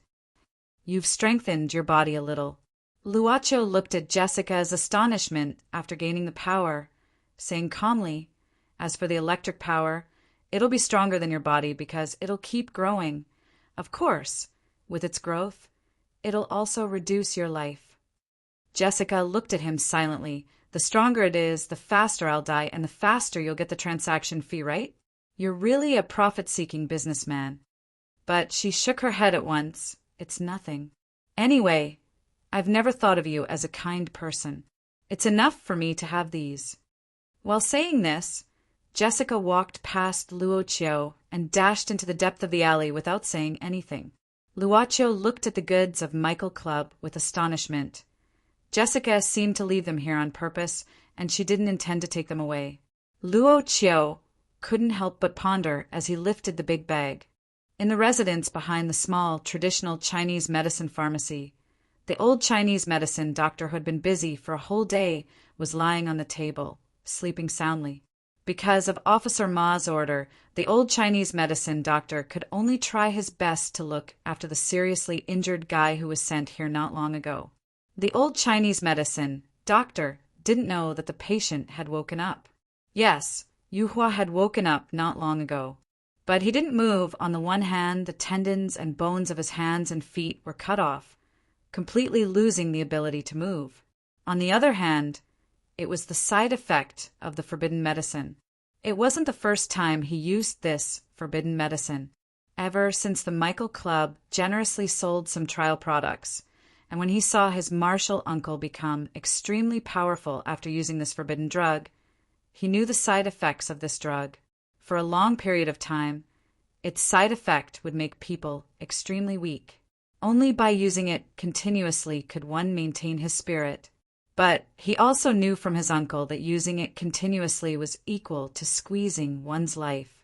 The power beyond the limit of one's physical body had to be paid with one's life.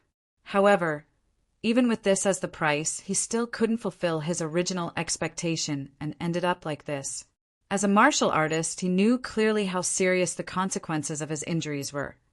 Even if he immediately reconnected his tendons and bones after being cut off, he was afraid that he couldn't recover to his original state, not to mention that such a long time had passed. Disabled. These were the words that lingered in his mind like a nightmare ever since he woke up. Looking back at the past, Yuhua's heart was filled with extreme hatred. He wasn't afraid of death, but he didn't want to become such a coward. As a martial artist, there was nothing more terrible than not being able to practice martial arts. I'm already a disabled person. Yuhua lay on his sickbed. The memories of the past few years kept surging in his heart. His heart was screaming. It was as if he was trapped in a pitch-black cage, and this cage was constantly shrinking, oppressing his body. When the despair reached the limit, he seemed to be suffocating. A hot stream streamed down from the corner of his eyes. Tears. This made Yuhua more agitated. This kind of cowardice even made him feel that his heart was being stabbed by a sharp bayonet. Fury, hatred, rancor, humiliation. All of these things completely exploded in his heart. "Carly, I hate it so much!" he finally roared out like a ferocious ghost from hell, hysterically. "Ah! I hate it so much! Ah!" He crazily struggled his body, but he couldn't move his hands and feet, so he could only turn over from the sickbed. He fell on the ground, his cheeks sticking to the cold floor, sobbing like a helpless child. "I hate it so much!" Suddenly he saw a pair of legs. Someone was standing in front of him without him noticing. Yu Hua raised his head with difficulty. He looked at this person, this man wearing a weird clown mask. This man squatted down at this moment, slowly opening his mouth in front of him. "Customer, what do you want?" "What do I want?" "Yes, no matter what it is, as long as you can pay the price, we can fulfill it for you." That voice became softer, like the spring equinox. "No matter what it is." "Power. I want power. I want power. Can you give it to me?" Yu Hua suddenly roared. "The most powerful power, the power to break all the fate. Can you give it to me?" He seemed to be crazy. "Can you give it to me? Ha ha ha ha." "Customer, what do you want to pay with?" "What?" Yu Hua laughed crazily. "As long as I can stand up again. As long as I can have the power to surpass myself. No matter what it is, I can give it to you. My wealth, my life, even my soul." "Are you sure?" "Cut the crap. Give it to me." "As you wish, dear customer." "Wait. What are you going to do?" At this moment, Yu Hua looked at the strange man in front of him in horror, watching him dissolve the blue powder in the water. This blue powder, he was so familiar with it. "Of course it's for you." The syringe filled with blue solution pierced into his arm. "This dose is enough to give you an incomparably powerful power." No, I don't want it." "Stop. I don't want it." "Sorry, customer, the contract has been signed. You have to obey it.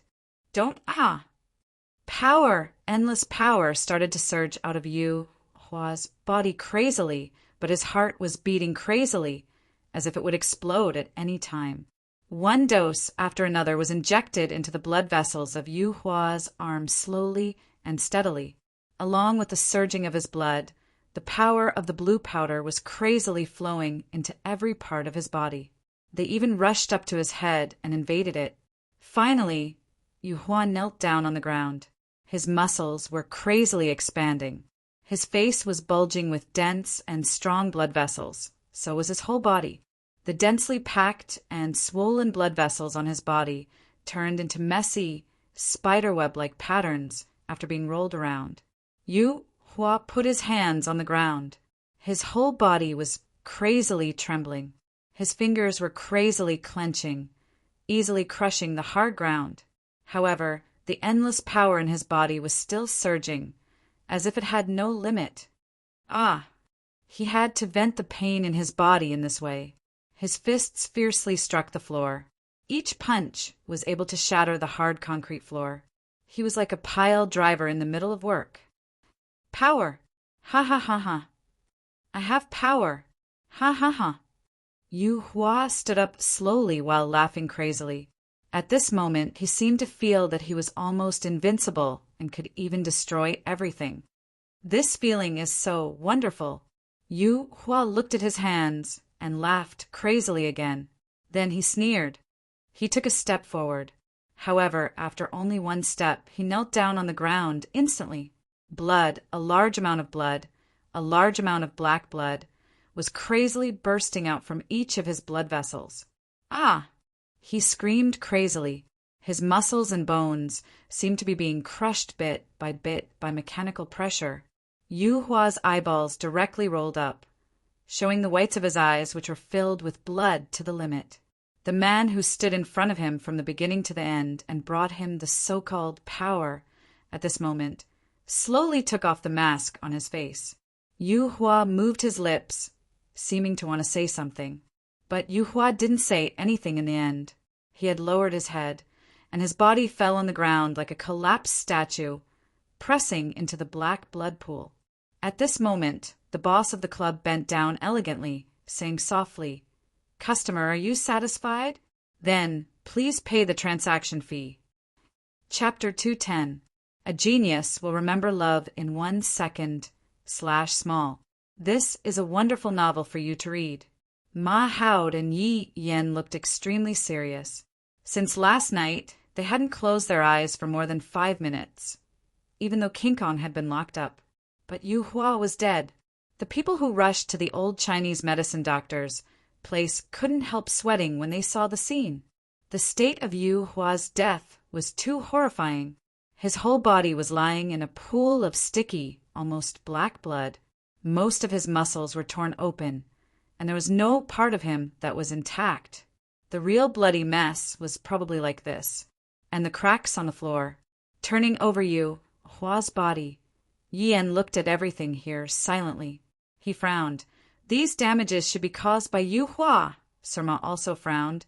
What kind of torture could make a person become like this? Mahaud looked at the old Chinese medicine doctor with a pale face. You really didn't see anything? You can't even hear a thing when you're in this state? The old Chinese medicine doctor shook his head, his face full of fear.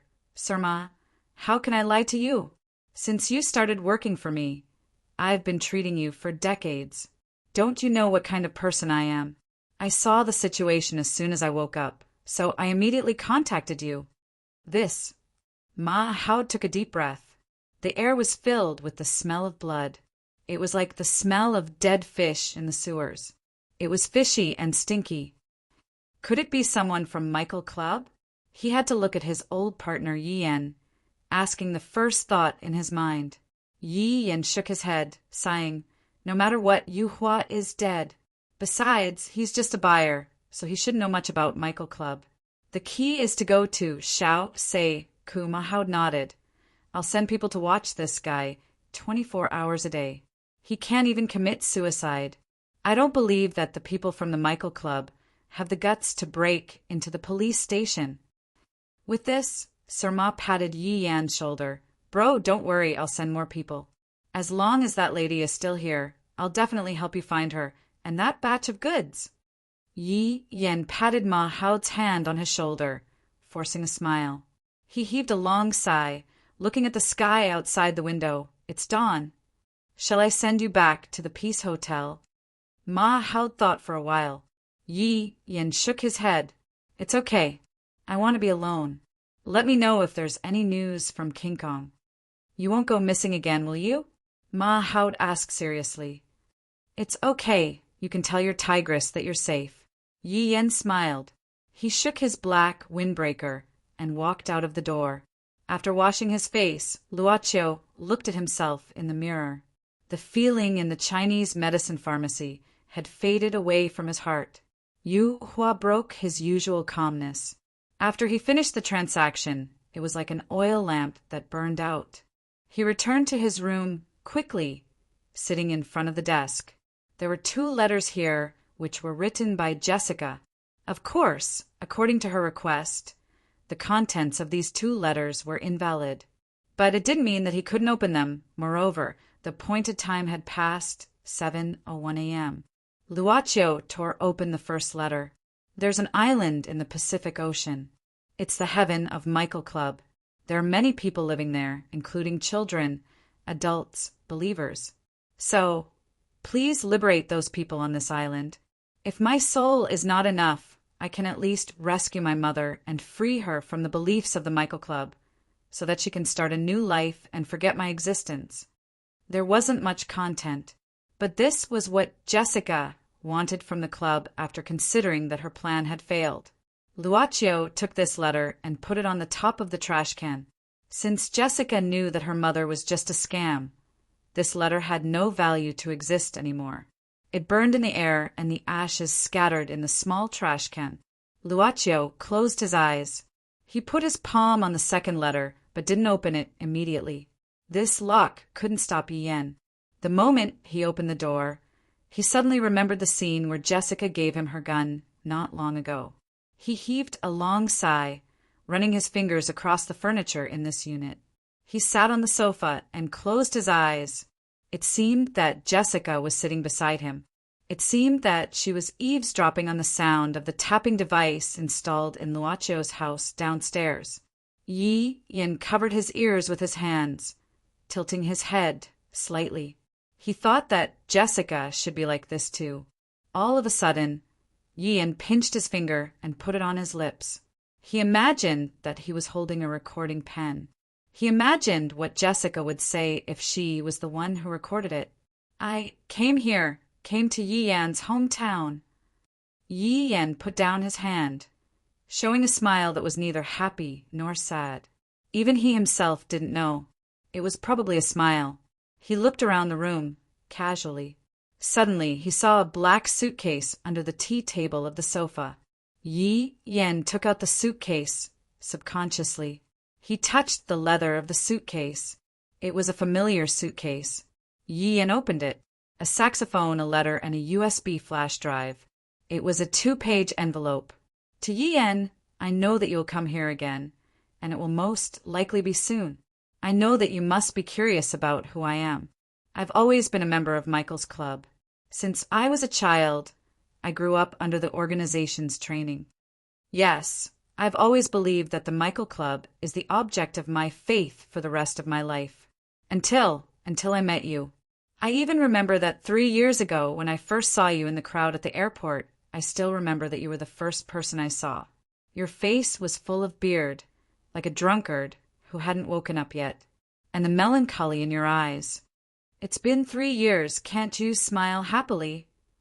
I know that there's always someone in your heart. And I, maybe in this life, can't become that person. But in these 3 years, in the 25 years of my life, there's you. I'm afraid I'm the kind of person you hate the most. Because you can't imagine, during the time I lurked in the criminal police organization, how many things I did that went against your values, and how many innocent people I let fall into the whirlpool of misfortune. You can't imagine, before this, how many things I did for the so-called belief, which now seems inconceivable. I'm a demon, and now this demon will become an avenger. The information in this USB flash drive is what I know, the information of the spies arranged by the organization in the headquarters, the evidence of their crimes, and the information of how you were framed. This is enough for you to prove your innocence and allow you to obtain a significant contribution. Do you still remember? 3 years ago, you gave me a share of the credit. I think the words you said at that time are also applicable now. It's just that the person speaking is me. Yi Yan, please don't look for me. Finally, can you play the saxophone for me? Yi Yan closed his eyes and slowly sighed. Jessica. Luacio tore the second letter. If I fail and die, if Michael Club also let my mother be punished and die in anger, please let Yi Yan live happily in this life. And forget me. Luacio didn't burn it. He just folded the letter carefully and slowly put it into the envelope again. When the familiar sound of the saxophone faintly came from upstairs, Luacio locked the letter in his hand in the drawer. He closed his eyes. He put his hands in front of his body, imagining that he was also holding the saxophone. His fingers, following the sound and rhythm, bounced up and down. That was the fingering method of this song.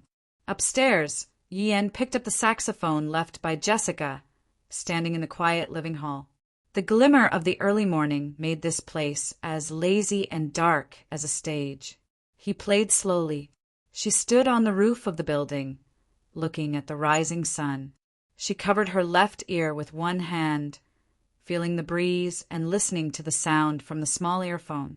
The breeze lifted her hair and blew away her thoughts at the same time. A drop of tear fell down. Chapter 211. Genius 1. Second, remember love, go, /small. Sure, Net provides you with wonderful novels to read. After landing on an island on the sea level, the man didn't have time to talk to the pilot on the plane and hurriedly walked down. A team of 5 people, holding the same guns and wearing a pure white windbreaker, had been waiting here for some time. Minister, you're back. The leader of the team nodded at this time. The man also nodded.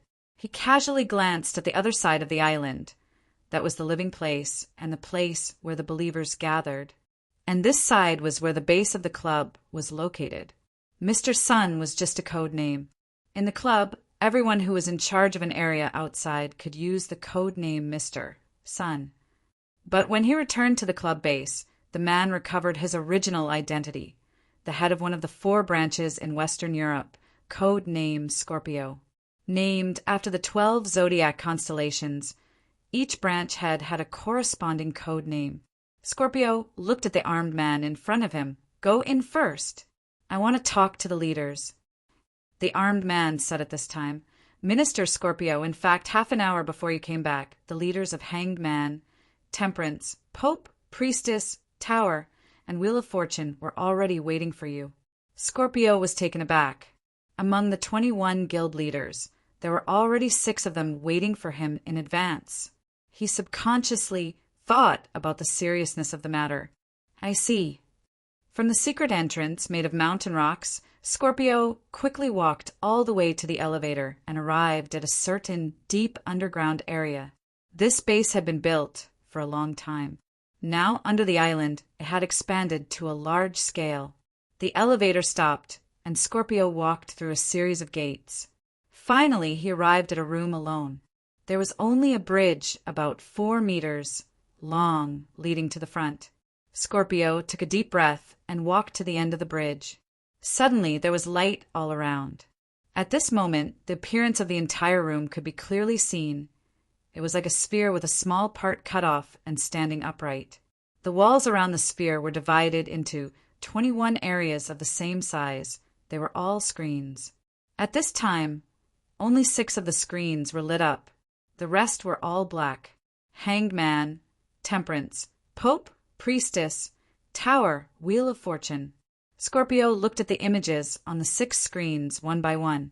However, he was unable to see the faces of these leaders. The reason for that was because only the imprints of the 6 guild heads were displayed on the screens.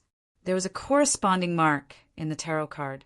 "Guild heads, may I know what matter has caused the 6 of you to look for me together?" Scorpio asked in a clear voice. Hanged Man's screen suddenly flickered and a voice rang out.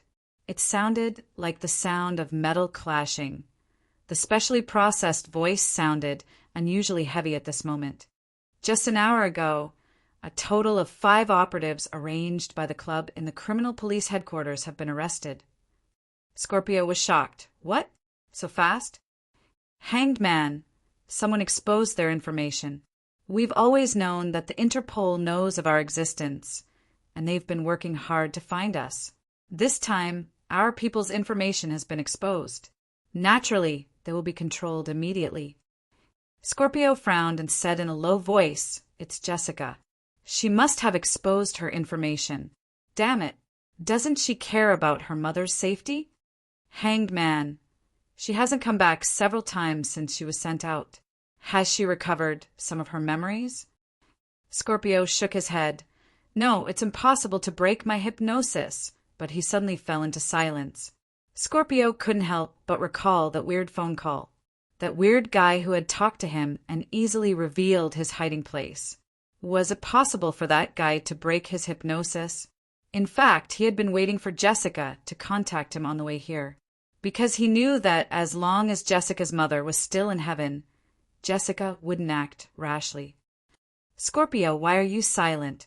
This time, the one who spoke was the priestess on the screen. Scorpio had to adjust his standing posture, facing the priestess. He took a deep breath and said, "Before coming here, I encountered a very weird thing." He didn't hold back what he had said to the strange man over the phone. Last time, Demon Gaze, who was assigned by the Temperance's president, had already observed my surroundings, but he didn't discover anything. But that guy seemed to be able to see my every move. The ball-shaped room suddenly fell into silence. At this moment, one of the many screens under the remaining black screen suddenly lit up. A voice came from there. "Scorpio, you've worked hard. You've just returned to the island. Go and have a rest first." Scorpio turned to the screen that had just lit up, saying with unusual respect, "Yes, President of the Fool." The ball-shaped room fell into silence again. After a long time, Tower's voice sounded. Scorpio said that guy claimed to be a businessman. The Wheel of Fortune. He doesn't accept any cash and knows his every move. The Pope. To what extent can we do it? Hanged Man suddenly spoke. His voice sounded particularly hoarse under the voice change. Yes, that place. The Fool. It's the club, Tower. 100 years ago, it wasn't it? The priestess voice had a trace of uneasiness. If it's really that place, what I'm worried about is whether Jessica has made any deal, and what the deal is, the Fool. Everyone don't panic. If that place is still there, it won't do anything to us. It's just a place for business, not our natural enemy. But for the sake of safety, we'd better be careful in the following period. The Wheel of Fortune. Then let all the branches stop their activities temporarily. We need to observe for a while. Seconded. Seconded. Seconded. 1 day. 2 days. 2 days had passed. Yi Yan, who knew the principle of speed in war, sent the information left by Jessica to the headquarters at the first time and successfully controlled several spies in the headquarters. Not long after, Yi Yan received news from the headquarters that his position had been reinstated, and a special action team had been formed to prioritize the use of all resources to fight against the horrible cancer of the Michael Club. When will you leave? Mahoud sighed. I'll be leaving tonight.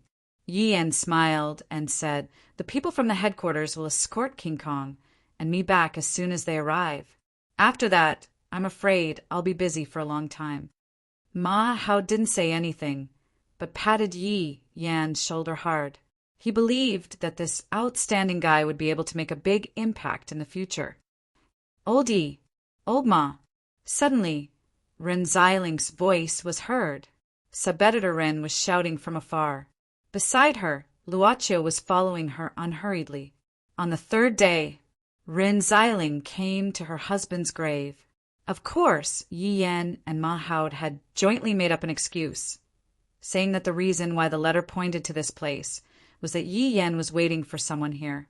Ren Xiling certainly knew that Yi Yan was innocent, so she was relieved. The 4 of them gathered here. Silently, he sprinkled cup after cup of soju. Chapter 212.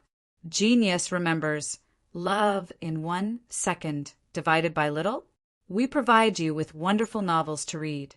Come in, please. Luocio returned to school on the 2nd day after Yi Yan left. The person who received him was still the same teacher, Wang Luo. Luocio came in front of Wang Luo.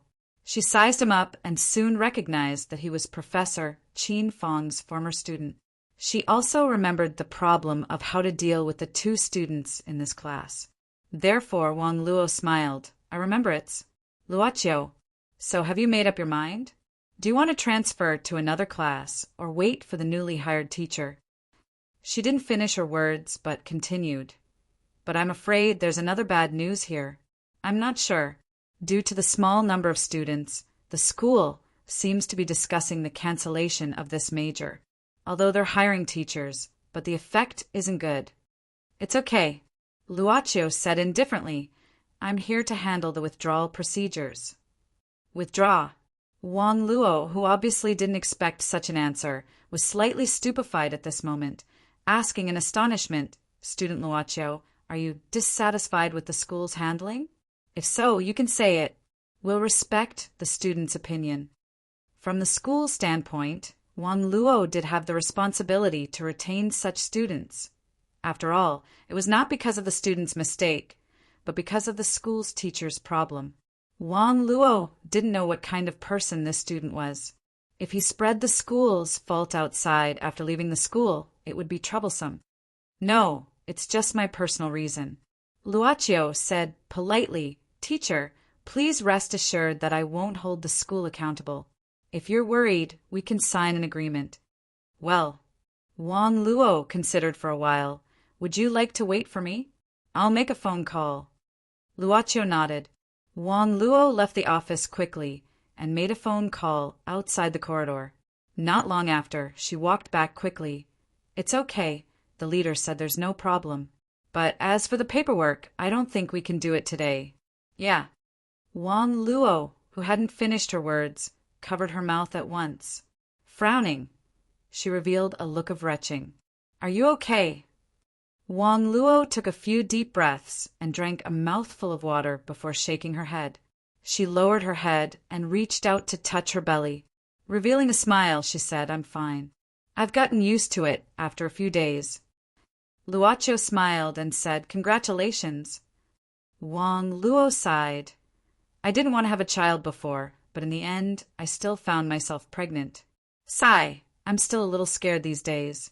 But she subconsciously looked out of the window.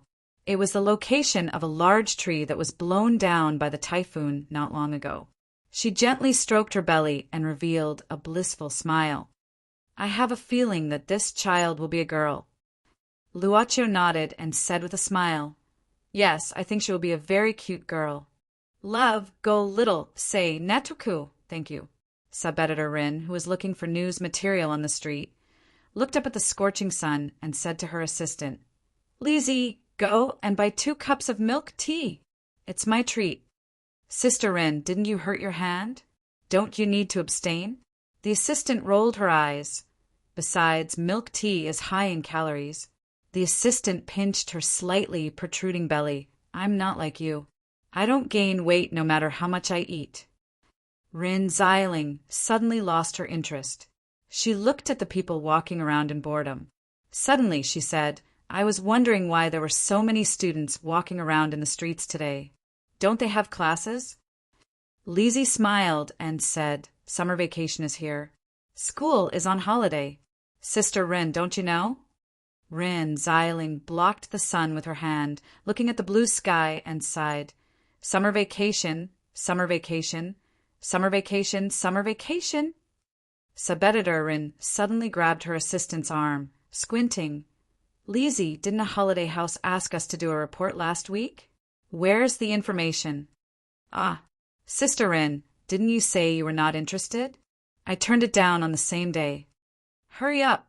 Find it for me. Tell them I'm interested. Even half the advertising fee is okay. Sister Rin, the chief editor will explode with this discount. Don't worry. If he explodes, I'll send him sanitary pads. The hemostatic effect is absolutely good. As one of the assistants, it was not the first time for Lizzie to see the heroine's generosity. It was better to think about how to negotiate with the person in charge of the holiday house about the price. Although Rin Xiling bragged that she would give half the price, she dared not to use it casually. 20% discount was already frightening. Alas, in the club, Boss Luo was reading a travel magazine. Leisurely, he just bought it on the way back. It was a Russian travel guide. This was what he had promised Yi a long time ago. Although she didn't mention it, it was obvious that Luo Qiu had this plan all along. The phone rang at this moment. It was Rin Xiling.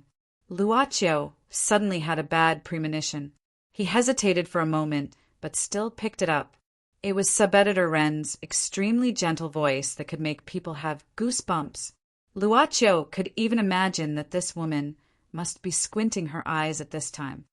Baby, I heard you're on summer vacation. And then, don't tell me you're going to continue tutoring during summer vacation. Well, go on. It's okay. If you're embarrassed, you can give me the phone number of your students' parents. I'll tell you. Tell me, what's the trouble you're looking for me for? Baby, let's go to the beach. Sunshine and beach. This is the summer vacation. Right. Take your girlfriend with you. It's very rare for me to get a few reception coupons for my clients. It's too wasteful if I don't give them away. Luo Qiu tried hard to recall and couldn't help but say, Speaking of which, when did I give you the illusion that I have a girlfriend? That's settled. Rin Xiling was like an empress dowager listening to politics from behind a curtain. We'll set off tomorrow. You must bring your girlfriend out for me. If you don't bring her, or don't go, then you'll have to wait for the hell of blind dates I'll arrange for you this summer vacation. That's settled. I have something else to do. Let's talk about it in detail in the evening. Beep. She was in a hurry, closing the travel magazine in his hand. Luaccio put the mobile phone on the cover of the travel magazine and tapped the table with his fingers. So, when did his girlfriend's illusion appear? At this moment, the servant girl came out from the back hall. The brewed lemon-black tea exuded a charming fragrance in the cool club. She put down the teacup and saucer first, then the teacup and the sugar bowl. "Master, how many candies do you want today?" Luaccio suddenly looked at Yi, blinking his eyes. "By the way, do you have a swimsuit?" Chapter 213. Genius 1. Second, remember love, /go, /little?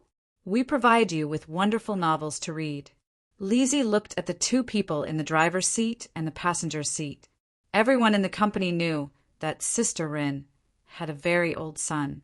It seemed that only a few old people in the company had seen him. Anyway, it was the first time for her to see him. Well, what was his feeling? He was probably a very quiet person, and his skin was very white.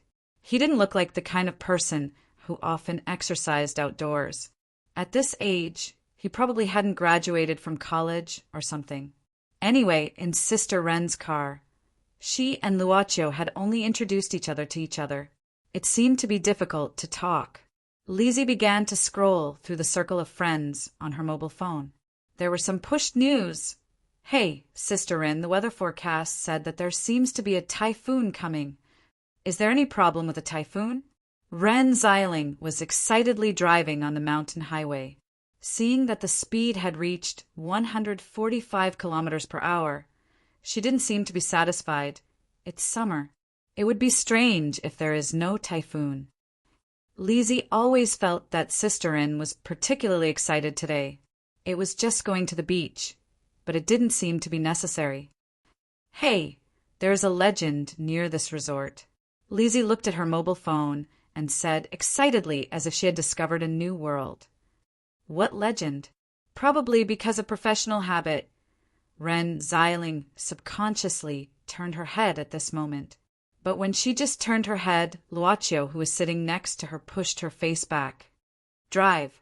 This should be the first sentence that Lizzie heard from Luaccio since she got on the car. I know. This was also the first time that Lizzie saw Empress Rin, who almost ruled the entire editorial department, acting like an obedient child.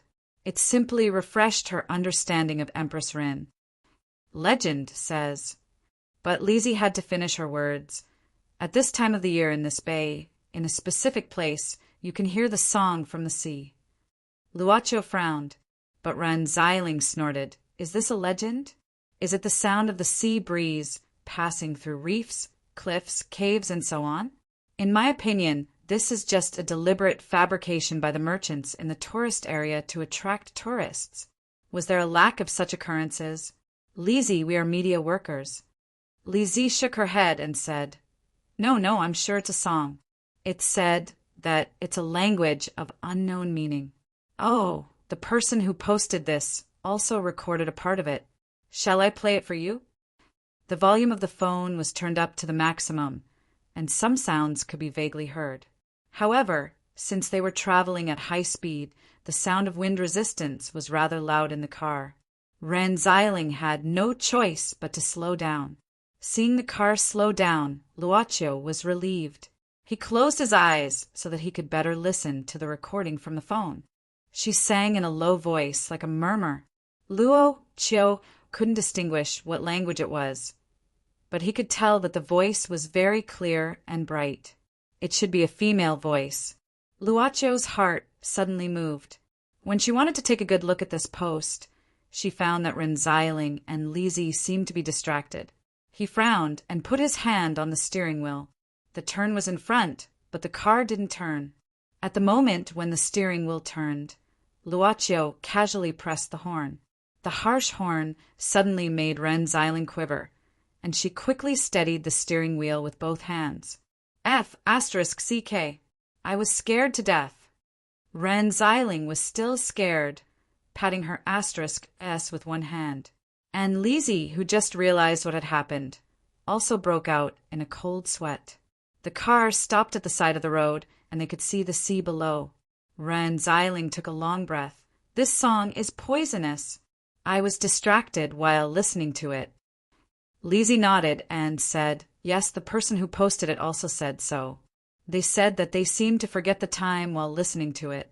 I didn't believe it at first, but now I really experienced it myself. Of course, I don't want to experience it again. Fortunately, Luaccio came to her senses, or else. Haha. Lizzie made a face and stuck out her tongue like a female ghost. Ren Xiling swallowed her saliva, but she saw that Luaccio just looked out of the window as if she didn't hear it. Anyway, let's talk about it when we arrive at the resort. Ren Xiling calmed down and restarted the engine. As for Lizzie, she didn't say anything about this legend. Finally, we're here. She had been driving since early in the morning, so it was already noon. The moment she got off the car, Subeditor Rin immediately stretched her body. From a distance, she was probably a very eye-catching person. Lizzie looked at her with envy, and then subconsciously looked at herself. She felt that it was better not to stretch. There was no harm without comparison. Alas, I'll carry it myself. Luaccio went directly to the trunk and began to take out the luggage. It's okay. It's not heavy. Was it really not heavy? Lizzie was stunned. But looking at this young man, she didn't look like someone who often exercised. But he didn't seem to be strenuous with 3 big bags of luggage in his hand. Rin Xiling didn't care about it at this moment. She walked to Luaccio's side, stretched out her hand, and put her hand on his shoulder. She whispered with a creepy smile, "Good boy, you told me last night that your girlfriend would come by herself. If I can't see it and find out that you lied to me, you can share a room with Lizzie tonight. I'll help you to get her drunk." Boss Luo had an impulse to hit this woman with a plastic bag. He sighed to himself. Because he knew this woman's terrible character, he chose to let Yu Yi come directly. If they were in the car, it would probably be a very painful journey. No need. Luaccio shook his head, looking ahead, and said, "She's here." "She's here there." Ren Xiling followed Luaccio's gaze and couldn't move her eyes away. "I'll go." It was a girl standing next to the entrance of the resort. She wore a plain white dress with a beige, round sunshade hat. The breeze lifted her dress gently, and at the same time her hair was also teased. The girl stroked the hair on her ear with one hand, looking at this side at this time. In the blink of an eye, her smile had already caused the natural mountains and waters to lose their original color. After a while, Subeditor Rin recovered from her absent-mindedness. She took a long breath and said in a shocking tone, "I've decided, son. I'll help you to get her drunk tonight. I shouldn't have asked Yu Yi to come." Chapter 214. Genius remembers love in 1 second divided by little. We provide you with wonderful novels to read. The resort was run by a couple with a daughter. The male host was Louis Hai. The female host was Luo Ayu. The daughter was Louis Iyun, because she had just finished the college entrance examination. She was helping her family in the resort during the summer vacation. The male host was in charge of the food, actually a chef. The female host and the daughter were in charge of entertaining the guests. There was also a 40-year-old woman who was in charge of doing odd jobs. This wasn't a large-scale resort. Although there were other large-scale resorts nearby, this resort seemed to be located in a remote location. It was surrounded by the sea and cliffs. It was a small family-style resort. The building that served as the store was probably a remodel of a former residential building. Then, 3 three-story buildings were sparsely built behind it to serve as guest rooms. There was a small yard in between which was quite clean. The salty sea breeze blew in the courtyard, bringing with it the scent of the blue star flowers planted in the courtyard. The yard was filled with blue star flowers, green and blue intertwined like the sea. You can see the sea from this room. Are you satisfied? The female host, Luo Ayu, led Luaccio and others to the place where they would stay. She was quite enthusiastic. As for the boss, Louis Hai, he was a bit indifferent, but still maintained the most basic courtesy. She heard from Li Zi that the lady boss was in charge of everything, from the invitation to the discussion. I'll go prepare the food, you guys have a chat. Louis Hai didn't want to stay any longer, leaving the room. Luo Ayu squeezed out a smile. Don't mind him, this guy is always like that. But his dishes are delicious, the best in this area. When they passed by a nearby village, Luocho saw a memorial arch with Louis Village written on it. Love, go, little, say, W. Chu, the female host's surname was Luo. She must have married here. The resort was located far away from the resort. In fact, the environment was not particularly good. As for the so-called sea, a part of it was actually blocked by the cliff in front of them. If there was any merit to it, it would probably be that it was relatively quiet. Evian, you stay here and greet the guests. I'll go make some tea. The little girl nodded obediently. She had lived here since she was young and had gone to school in a nearby town. Usually when she had a room, she would come back to help out at home. She had very little contact with the big city and even less contact with the people in the big city.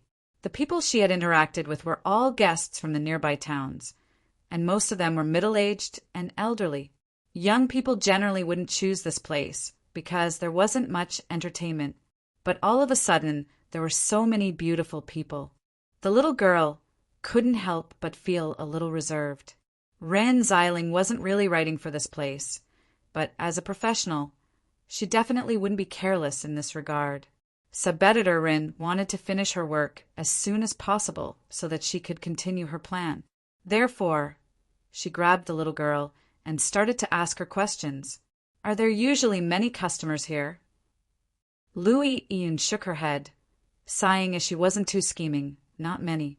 Even in the peak season, we can only receive about 10 customers a month. When the traffic is very light, it's already good enough if we can get 2 customers a month. Ren Xiling lowered her head and wrote something in her notebook. Then she raised her head. Why don't you open a resort over there, instead of here? Louis Ian seemed to hesitate for a moment. The little girl was probably not good with words. Her expression was too easy to be seen through. She suddenly glanced at the door, seeming to be worried about something.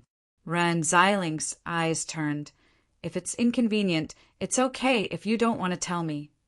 Louis Ian nodded and then said, Mom said you want 2 rooms, but they're all double rooms. I'll make 1 more bed for this room. If we put them together, it's absolutely no problem for 3 people to sleep.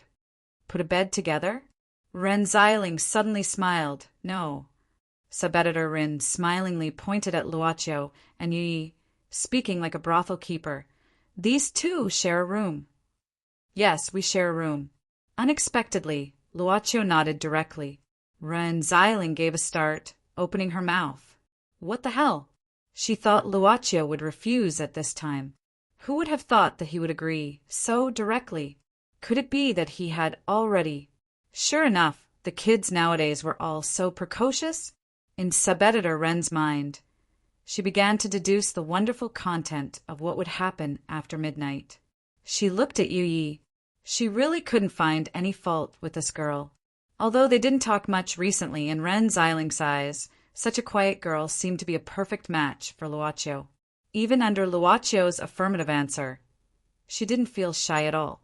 She was natural and unrestrained, like an old couple who didn't feel strange at all. Then come with me.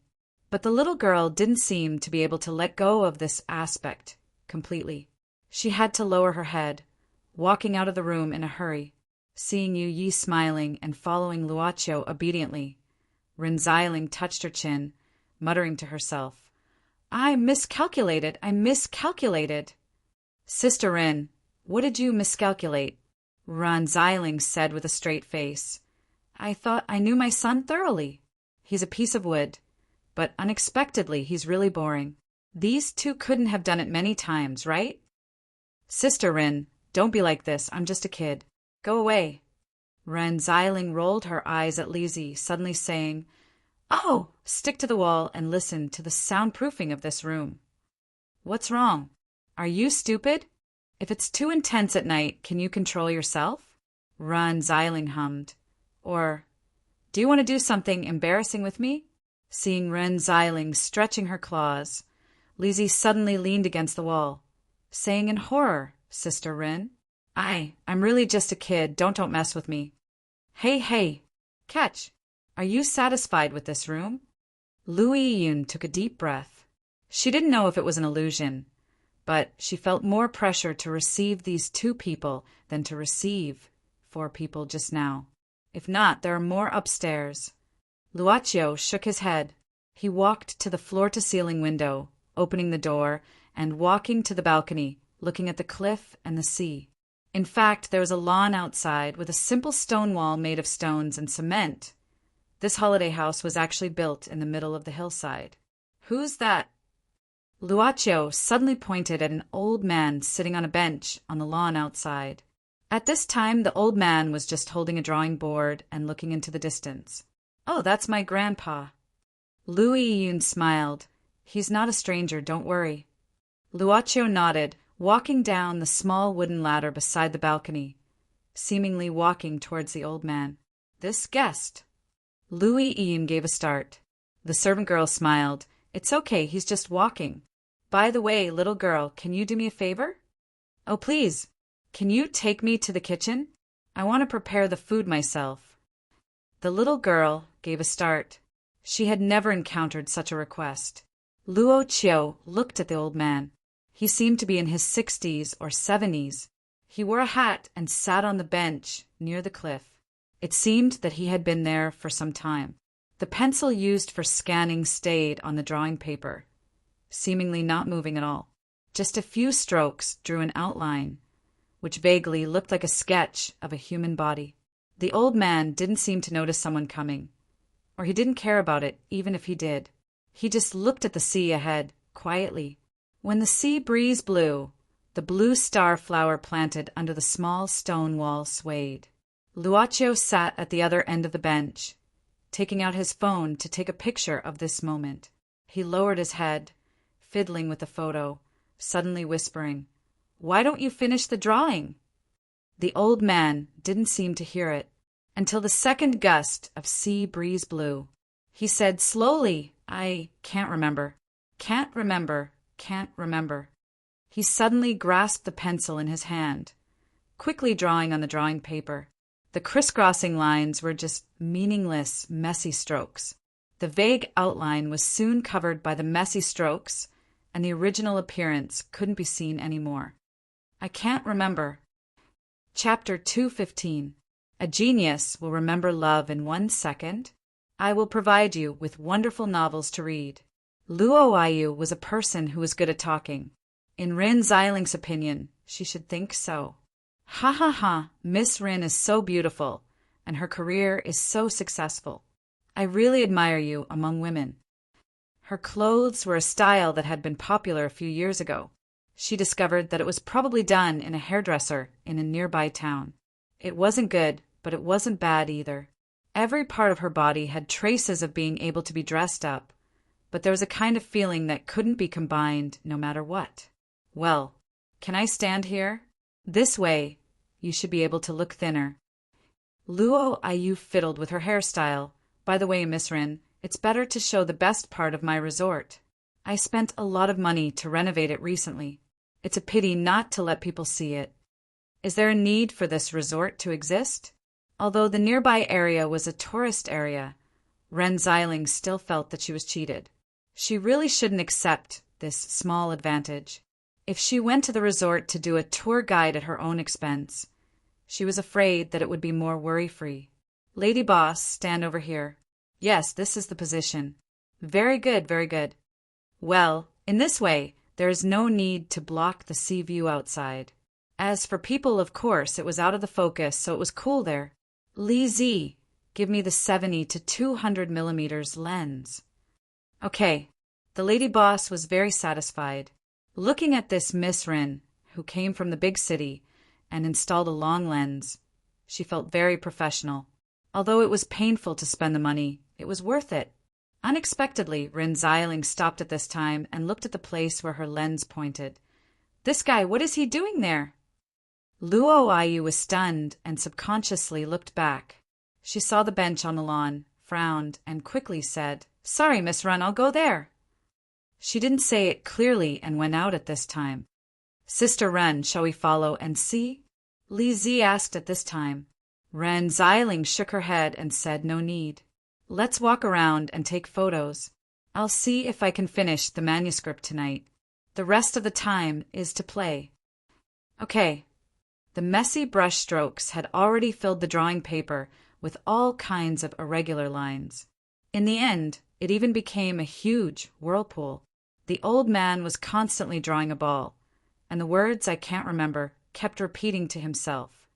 Sorry. At this time, the owner of the resort quickly walked to Luocchio's side. Luo Ayu hurriedly asked, "Sir, this my old man didn't do anything to you, right?" "Will he do anything to me?"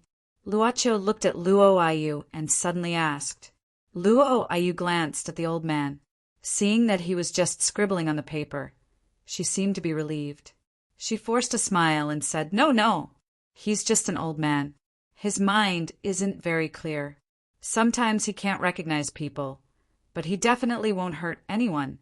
Alzheimer's disease?" Luo Ayu was stunned. What was this guy talking about? Luocchio continued softly, "I'm talking about Alzheimer's disease." Luo Ayu nodded and sighed. She said bitterly, "Alas, it's been a few years. These days, it's getting worse and worse. In order to take care of him, I'm really worried about him. Do you think it's easy for me? I'm married into this godforsaken place. I have to take care of the older ones, the younger ones, and this resort. Sigh, this time I invited you here to see if you can revive it. Otherwise, I'm afraid that after this new year, my family will have to eat rice bran. So, please help me a lot."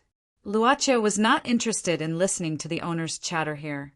From the owner's indifferent attitude and the owner's enthusiasm, he could roughly feel something. "The wind is strong here." Luocchio stood up and smiled. "Take this old man back. Actually, this place is not bad. At least I prefer the quietness here." "Oh, okay." Luo Ayu nodded subconsciously. What should she say? She didn't know any high-ranking officials or nobles, nor did she have any powerful relatives. The most powerful official she had ever seen was the village secretary. However, this young man made her feel even more oppressed than when she saw the village secretary. She subconsciously followed the other party's instructions. Luocchio had gone far away, but she could vaguely hear the voice behind her. "Get up, old bastard. Don't frighten my guest. Otherwise you'll be in trouble. You old bastard. How dare you wet yourself here?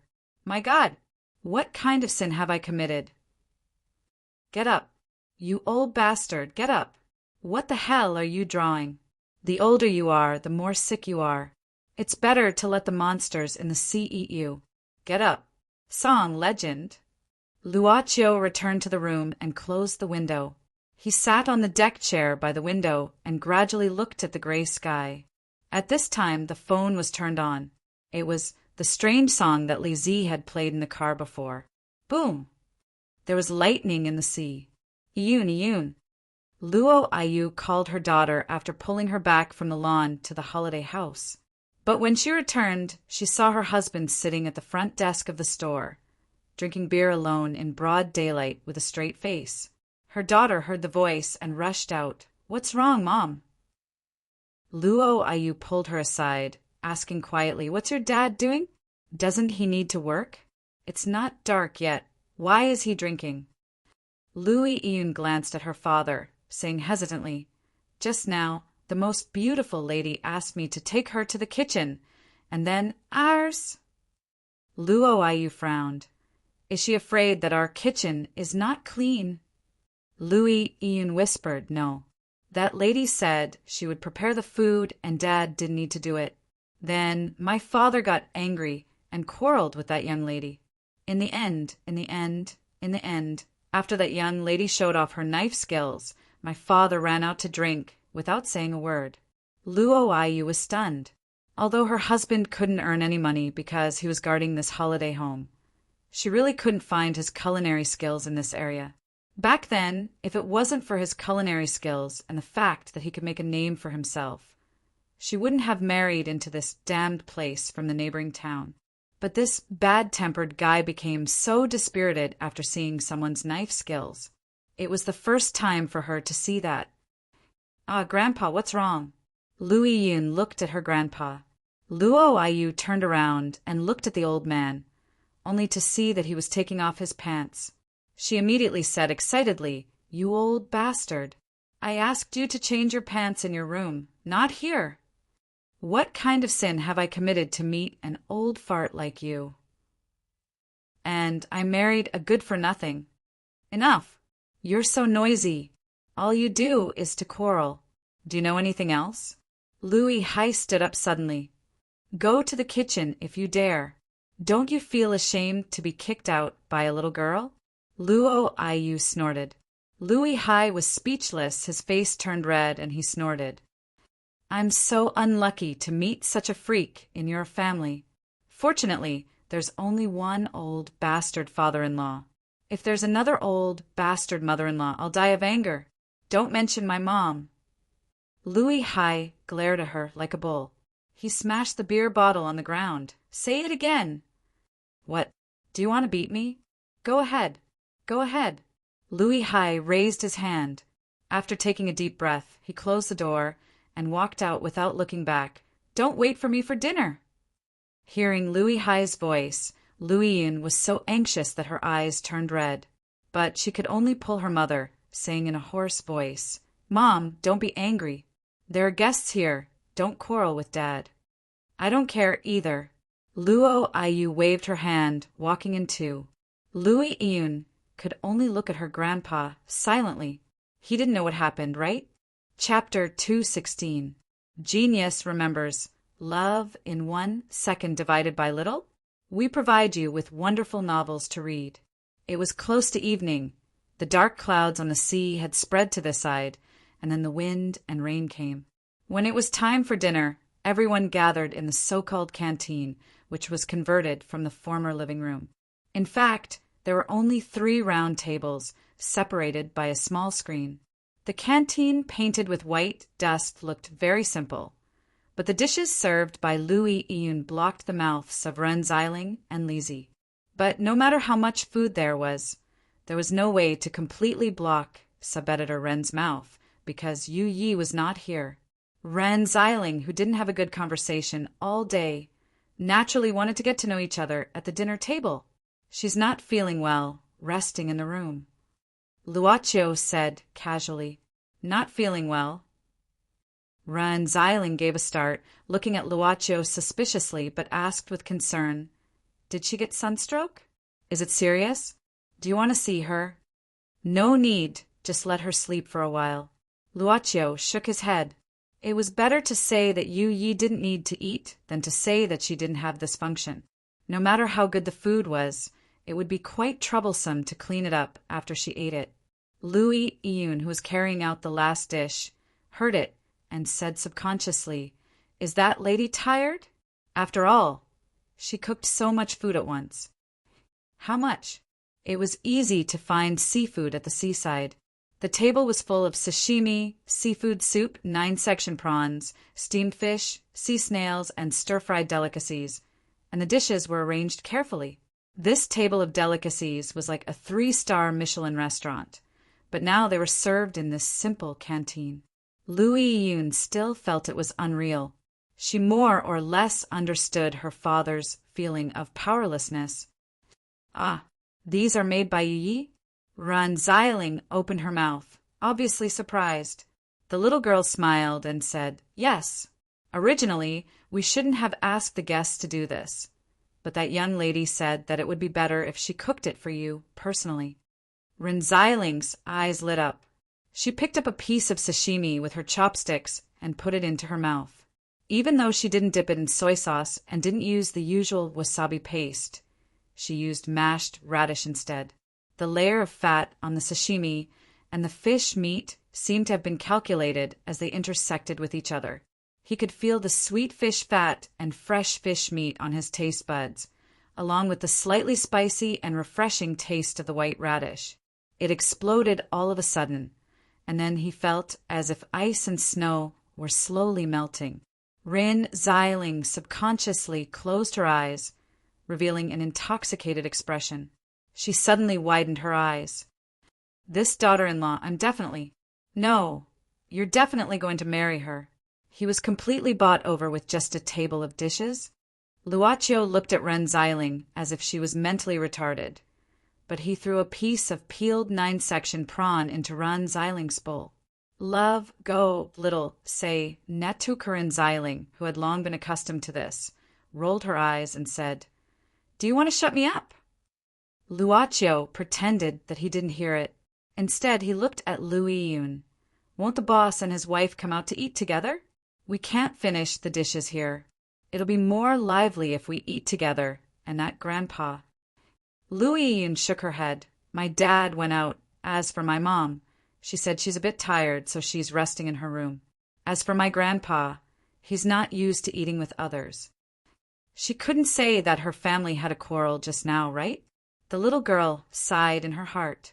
How could she not wish for her family to gather together and have a peaceful meal? Is anyone here? Is anyone here?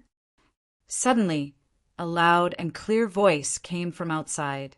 A young man came in, about 27 or 28 years old. His clothes were wet, and he was carrying a black leather suitcase. He looked like he was in a hurry. Alas, I can't see any shops or villages in this place. Fortunately, I found such a hotel. Lu Yiyun took the young man to the cafeteria, letting him sit at the table nearby.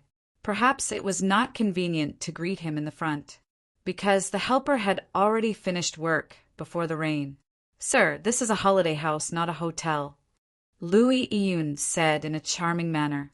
The young man dyed his hair blonde, wearing a vest, with a huge tattoo of a qilin on his left arm, and an earring on his ear. Such a dress might be too shocking for a girl who lived in such a peaceful place. Lu Yiyun didn't get too close to him. The young man waved his hand casually. Whatever, I'll stay here tonight. Go and prepare something for me to eat. Oh, the dishes on the table look pretty good. Give me one as well. The young man glanced at Luocio's table, squinting his eyes and saying. The girl was embarrassed.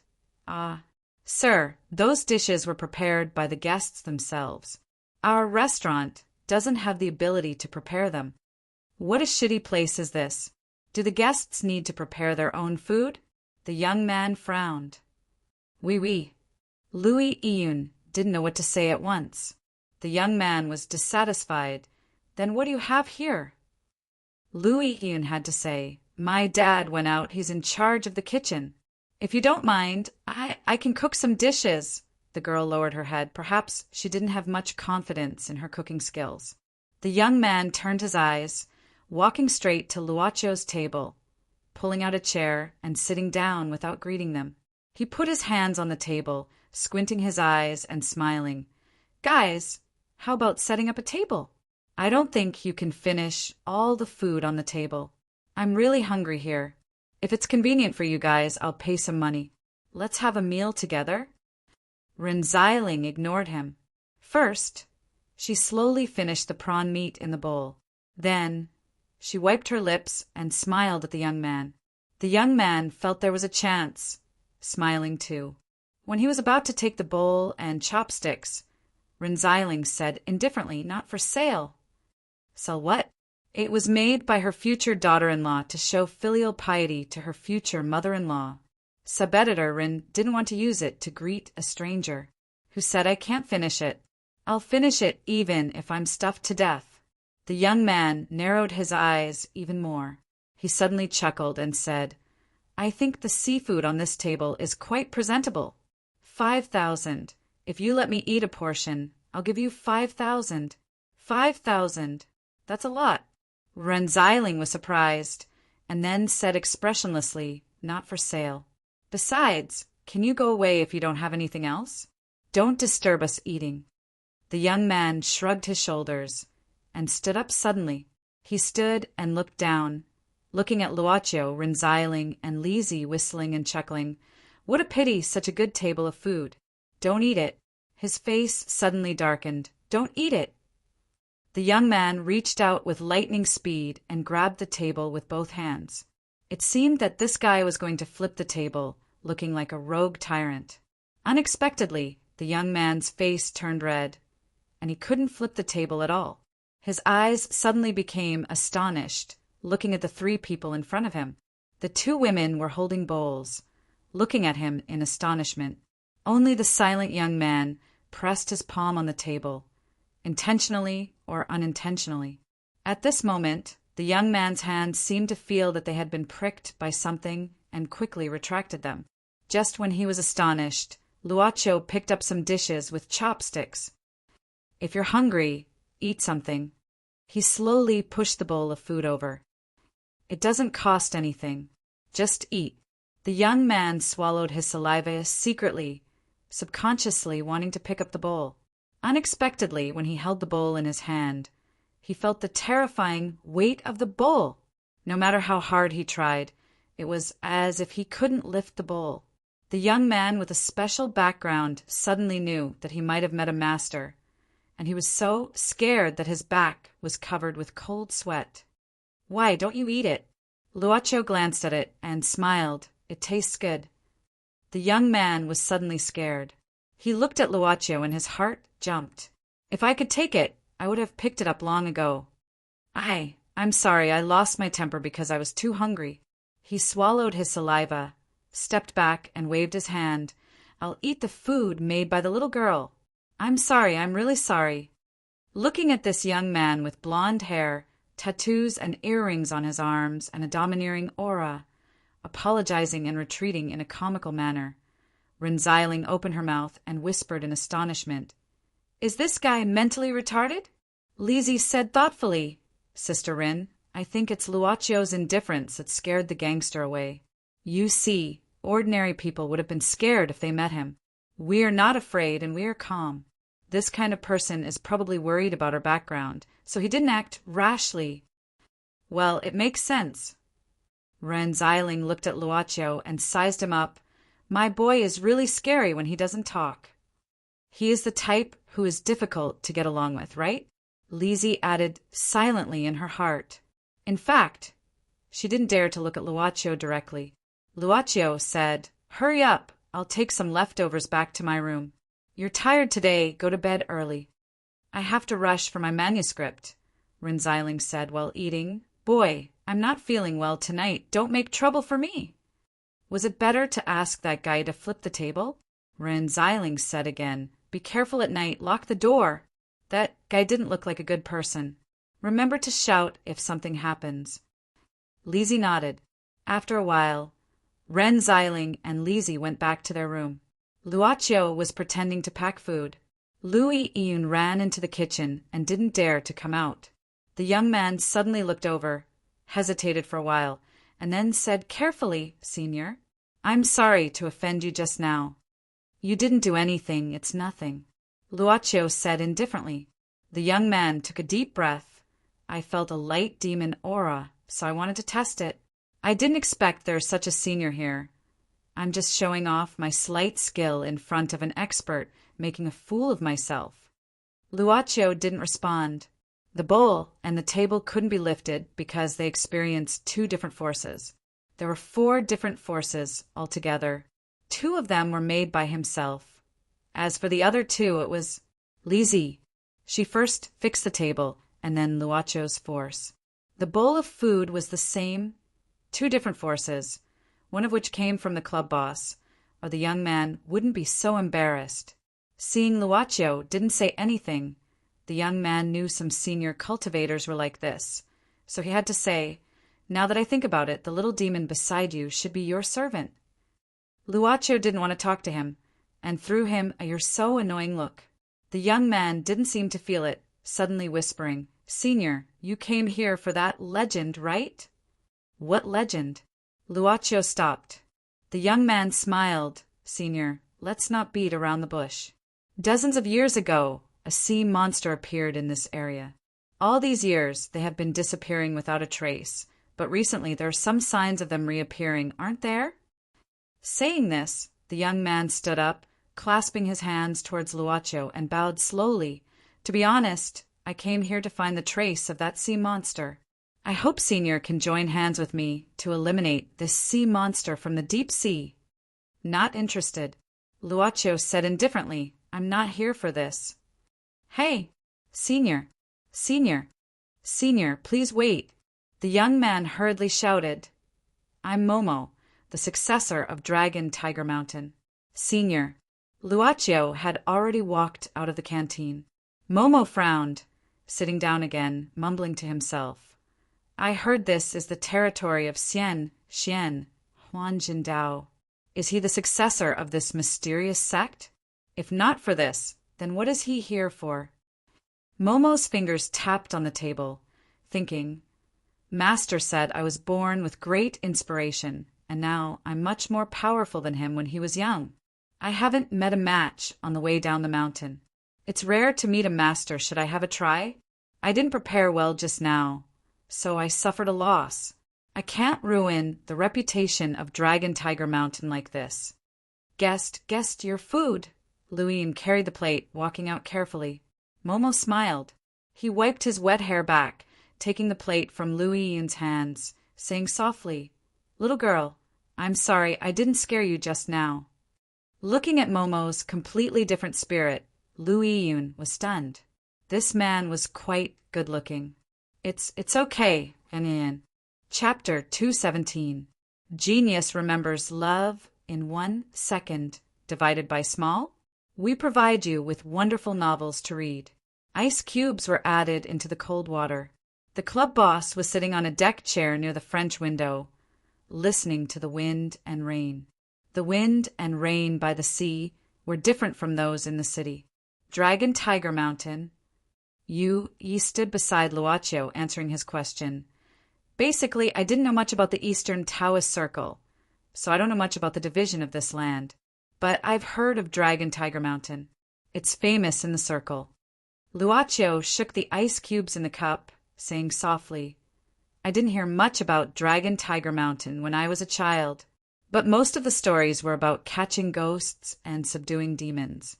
The Taoist master of Dragon Tiger Mountain should be called that. You didn't seem to care too much, saying indifferently, as long as this Momo doesn't do anything unnecessary, it's okay. Miss Maid said, and picked up Boss Luo's mobile phone. Before this, the strange song had been playing on a loop in the phone. She said softly, even if it's just a recording, it can still penetrate into the soul. The person who sang, it seemed to be singing with his soul. Siren. I don't know which kind it is. In Western legends, there are some kinds of sirens with beautiful songs. Luaccio asked curiously, Have you ever seen a siren? Yi smiled. I once met a siren in the Barents Sea, but this race almost died out. If that siren is still alive, she might have become old. Luaccio asked, Does this song sound like a siren? Yi shook her head. Sirens usually don't sing such sad songs. She closed her eyes and used her heart to feel what the song was trying to convey. Suddenly, she said, But if you put your heart into it, it might not be impossible. But Miss Maid always took responding to her master as her first creed. This kind of weather is a good time for the siren to breathe. Master, Yi, go to the coast to have a look. Maybe we can find something. Luaccio put down the cup. His hand stopped in the air, seeming to be thinking about something. Then he waved his hand. No, let it unfold naturally in front of us this time. Otherwise, we'll lose the fun of exploring. For Luaccio, if it wasn't necessary, the most boring way was to pay a certain amount of lifespan to get the ability of almost omniscient information. The boss of the club grabbed the servant girl's hand and changed his mobile phone to soft music. He said softly, Since you're here, just be a tourist and have a vacation. Yi smiled faintly. Her gaze quietly swept past the door, but she did not alarm the pair of peeping eyes that were hidden outside the door. Sub-editor Ren's eyes. At this time, Ren Xiling was relieved to see the two strolling in the room with the music. She tiptoed and stepped back. This guy is so romantic. Yeah. Hurry up, hurry up. The wind and rain came and went quickly. When they woke up the next day, the sky had cleared up and the blue sea stretched as far as the eye could see. According to Louis Yun, the guest only stayed for one night and left early in the morning. The little girl wasn't happy about completing such a temporary business deal. Instead, a worried expression appeared on her face, because the boss of the resort, Louis Hai, hadn't come back since he left yesterday afternoon. The little girl tried to call him, but his phone was turned off. When did your dad not leave for a couple of days in a fit of anger? Humph! That loser better not come back, or I'll be angry when I see him. Luo Ayu scolded with anger. At the same time, it was the first sentence that Luochio and others heard when they came out of the room. Seeing the distinguished guests wake up, the landlady put on a smiling face. "Miss Ren, you're awake. I'll prepare breakfast for you right away." Ren Xiling said, "No need, we're going to have a look at other places." Luo Ayu wasn't satisfied. "Miss Ren, shouldn't you continue to give me this resort?" Before she could finish her words, Ren Xiling had already said with ease, "Madam, if you want people to come here for a trip, you have to let them know what else they can do here besides the accommodation, right? If you don't introduce the surrounding places, why would they come here? They'd better stay in a hotel." Luo Ayu hurriedly said, "You're right, Miss Ran is right. How about this? I'll let my girl lead the way for you. You're not familiar with this place, so it's better to have someone follow you." Ran Xiling thought for a while, then nodded.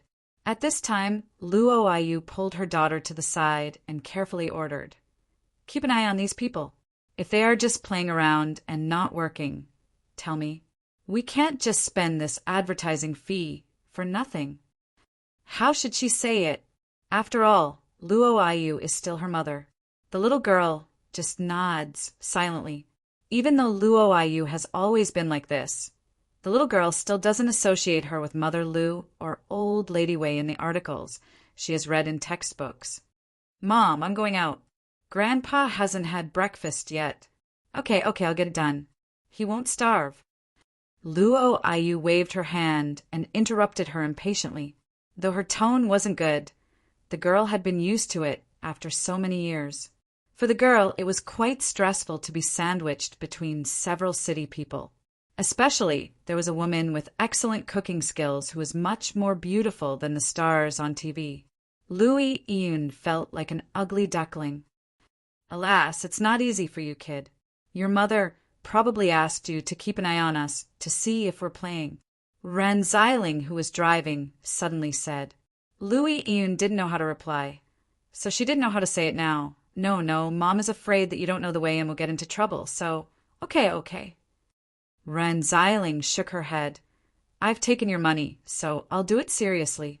I won't flatter you or slander you on purpose. Just write whatever you want." "Thank you so much, Miss Rin." She wasn't Ren Xiling's opponent at all. However, such a simple girl was probably the type who could be easily bullied, right? Luochio didn't want to embarrass the girl, so he asked, "Are there any scenic spots here?" Louis Ian suddenly became spirited. "There are no big scenic spots here, but there are some small ones. Well, there's a heaving sea cliff in front. Let me take you there." With blonde hair and fashionable clothes, Momo was very eye-catching walking in Louis Village. However, it couldn't compare to a kind of flirtatious slut called Shamate that was popular here a few years ago. Therefore, although the people in the village looked askance, it wasn't to the extent that they couldn't avoid it. Besides, what if he was a tourist? The entire Louis Village was running holiday houses. "Sir, do you need a hotel? We have a one-stop service. Are you the boss here? Are you a local?" "Yes. You can relax 100 times. It's absolutely safe here." The middle-aged boss smiled brightly because of his yellow teeth. Momo thought for a while. "Okay, help me find an old man." Old man? The middle-aged boss gave a start, looking at Momo up and down with a weird expression. Then he hesitated. "Sir, do you really want an old man? How old is he? If he's too old, I'm afraid I can't find him." Momo said indifferently, "Of course, the older the better. I don't mind if you find the oldest one. as long as she speaks clearly, has a good memory, and is not muddle-headed. The middle-aged boss swallowed his saliva. Well, the oldest woman here is more than 70 years old. I don't know if she's willing or not. Momo frowned, throwing out a stack of banknotes, smiling casually. Don't worry, I'll reward you handsomely if you do it well. He learned this kind of forthrightness when he went down the mountain. What he wanted was this kind of temperament. Yen yen yen yen Aunt Lu. Old Lady Way. From Lu Sun's work, Blessing. Chapter 218. A genius remembers love in 1 second / small. We provide you with wonderful novels to read. Momo seriously doubted the efficiency of the boss. It had been more than an hour, but he still hadn't found her. With his extraordinary skills, it was not difficult for him to find a source of money in the city. The current successor of Mount Longhu, who had a Jianghu dream, would occasionally rob the rich to help the poor without leaving a name for himself. But at the same time, he also knew that time was money, so he had lost the patience to continue waiting here. Just as he was about to leave, the middle-aged businessman walked in with a disgusting smile on his face. Sir, I finally found the person you wanted." The boss wiped his forehead hard. "You don't know, this auntie hasn't done this for many years. This time, I almost had to kneel on the ground before I managed to invite the auntie over. But don't worry, this auntie is famous in the past. Hee, I'm not afraid to tell you the truth. When I was young, I also had a taste of it." What was this guy saying? Momo looked at him in astonishment. However, he just wanted to find an old man. Since he had brought him here, he didn't have much time to pay attention to this guy's words. "All right, call him in." The merchant boss chuckled and said, "Don't worry, I'll definitely be satisfied." Although it took a lot of time, Ani hasn't seen anyone for a long time, so it took some time to dress up. Come, Auntie Goldenflower." Momo watched as the middle-aged businessman walked in with an auntie. Luckily, he wasn't scared to death at first glance. Her face, which was like an old tree bark, was smeared with bright red blush on both sides of her face. Her shriveled lips were also smeared with bright red lipstick. Her white hair was coiled up with a small yellow flower. It should have just been plucked. The auntie was wearing an old-fashioned cheongsam, but it couldn't hide her bloated figure. In short, this auntie was holding a silk handkerchief in her hand as she leisurely walked over. The shop owner closed the door with a smile. "Have fun. Don't worry. No one will disturb you." Momo moved his lips. His hearing was actually very good. At this moment, even though the middle-aged merchant had already closed the door and left, he could still vaguely hear his muttering voice. "I don't really understand these city dwellers. How can they eat such heavy flavors? You've eaten too many delicacies, and now you want to chew on some pigskin cream?" Looking at this Ani taking the initiative to sit beside him, throwing out a wink that could cause 10,000 damage, and lightly bumping into him with her body, Momo, who had a martial arts dream and was polishing his heroic spirit, suddenly shivered. He already knew what the shopkeeper had misunderstood. The aunt's eyes lit up as she grabbed Momo's hand, giggling. "Such a young man, how old are you? Where did this monster come from? I'll take you in." Momo, the successor of the Taoist master of Mount Longhu, had a profound power flowing in his body like a galloping alpaca. There seemed to be the faint sound of wind and thunder in the air. However, this auntie had long been polished by the passage of time, and her ears were no longer as sensitive as when she was young. She had no idea that she was in the middle of a storm.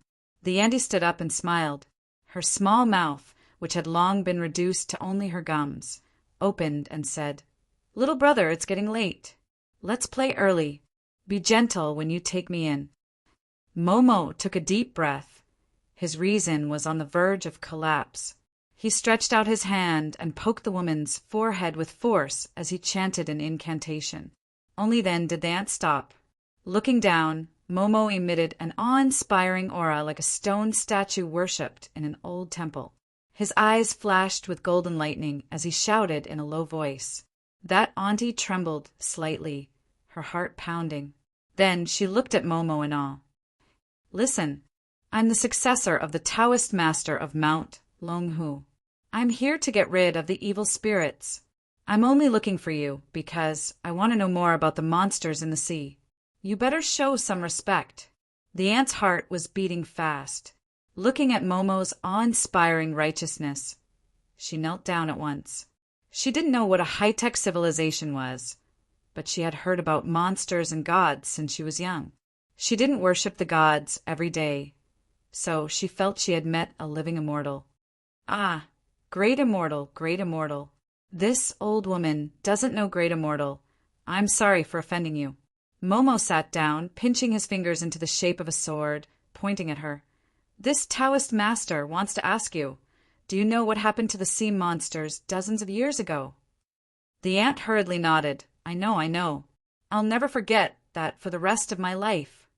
Tell me about it in detail. Momo shouted again, using a mysterious Taoist technique to shock the other's mind.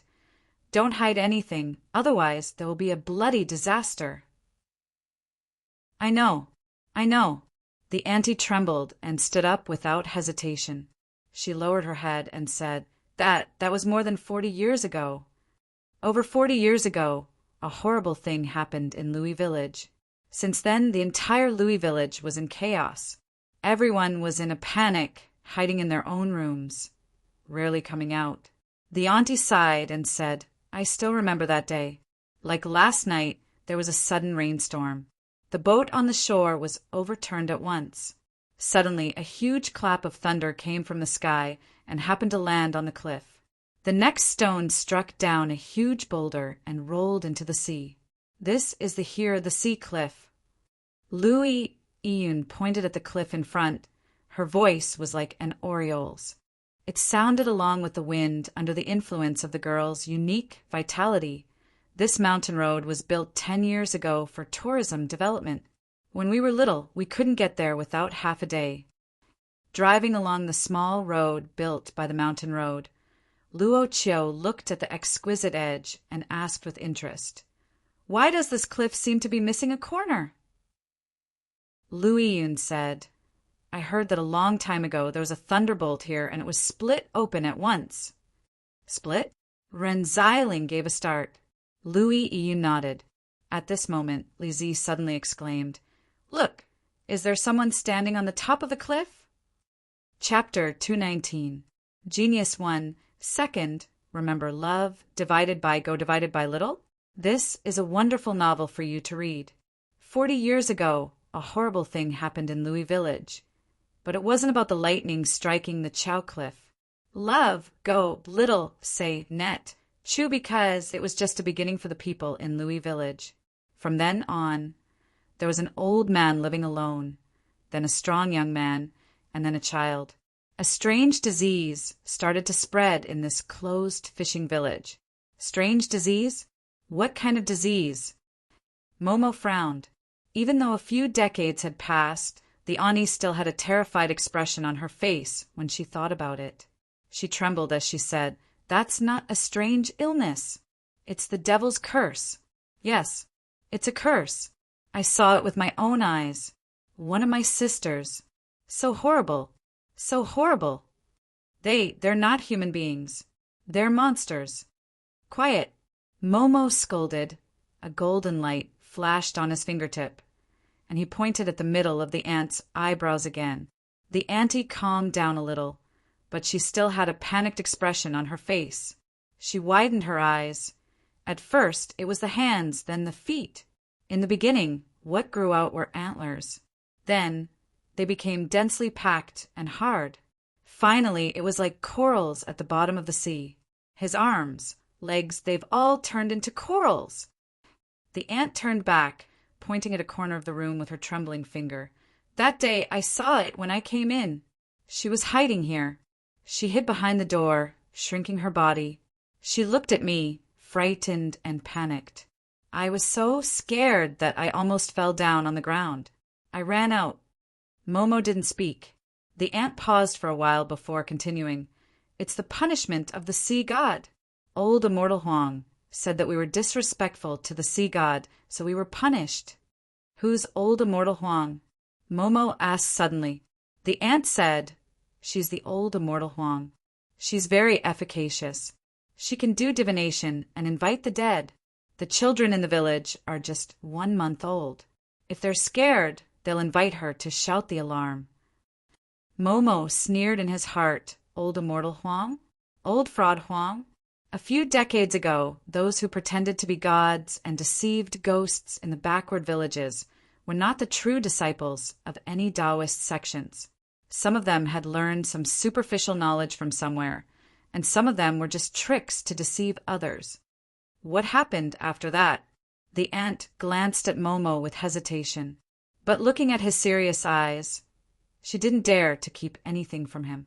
She said in a low voice, Old Fairy Huang said that there is only one way to appease the sea god, that is to return the wife that the sea god likes to the sea god. Otherwise, the entire Louis village will be cursed and become motionless corals. What's with the sea god's wife? Momo didn't understand. Love, go, little, say, Netka, the ant said. Since ancient times, people in Louis village don't marry outsiders. However, a few years before that, a fisherman married an outsider. I don't know where that woman came from. I heard that she was rescued by a fisherman at the beach. The ant paused. Old immortal Huang said that the woman was supposed to marry into the sea, but she didn't arrive. It turned out that she was taken home, married, and had a baby. The sea god was furious when he knew that, so he offended our Louis village. Then you sacrificed the woman to the sea god? Momo frowned. The ant nodded, saying in a low voice, Just at the place where the sea cliff was struck by thunder. That day the entire village came. We tied the woman up, did a ritual, and then threw her down. Bastard. Ridiculous. Momo patted heavily on the table, snorting. You guys are disregarding human life. He took a deep breath, looking at the ant who didn't dare to talk, snorting. Then, everyone in the village was cured. Only then did the ant's submissive list say, Later, immortal Huang sent people to gather all the people who were cursed and sent them into the sea as dowry. But from then on, the people in the village never had this kind of problem again. Everyone was cured. Momo narrowed his eyes, pondering for a while before asking, Then what happened to the old witch? The auntie said, Later, some soldiers came to the village and took her away. They said that they wanted to break the seal and build the letters. They said that they wanted to break the 4 olds. Stupid, ignorant, muddle-headed. After saying 3 sentences, Momo snorted and patted on the ant's forehead. After she fainted, he heaved a heavy sigh and left this place. In recent years, a new secretary was sent here to develop Louis Village into a vacation place. The sea cliff was also developed into a tourist spot. A guardrail was built here, and a stone tablet was set up, engraved with the legend that the sea cliff was struck by lightning. Lizzie found Louis Hai sitting on the guardrail at the top of the cliff, tottering as if he would fall down at any time. Louis Yun was scared out of her wits. Rin Xiling ran all the way, and it didn't take long for the red mini clubman to reach the top. Louis Yun rushed out of the car at once. There were a lot of beer cans scattered where Louis Hai was sitting. A bicycle beside him had fallen down, probably because of the strong wind. Dad, don't do stupid things. Louis Yun's eyes turned red. She ran to Louis Hai's side and grabbed his arm. Luckily, Louis Hai didn't intend to resist. LV Hai looked at Louis Yun with drowsy eyes. He recognized Louis Yun after a while. Yun, you're here. Huh. Come on, drink with Dad, haha. Dad, you come down first. Why should I come down? It's good here. Look at the beautiful scenery. Look at the sea. Look at the cool wind. Louis Hai might have stayed here for a whole night. His body was wet from the rain and hadn't dried up yet. This guy might have been cold for a whole night. His lips were pale. Rin Xiling glanced at Luocho, winking at him. Luocho nodded. The two of them walked behind Louis Hai, grabbing his shoulder and pulling him down from the guardrail. Louis Hai was still in a daze. He crawled on the ground, trying to grab a beer can on the ground. Suddenly, Louis Hai turned around like a madman. shaking his head, pointing his finger, and yelling, "What do you want to do? You guys! You devils! What do you want to do? Isn't it enough that you threw my mother down? Come on! Throw us down too! Come on! You bastards! Come on! Come on!" He burst into tears.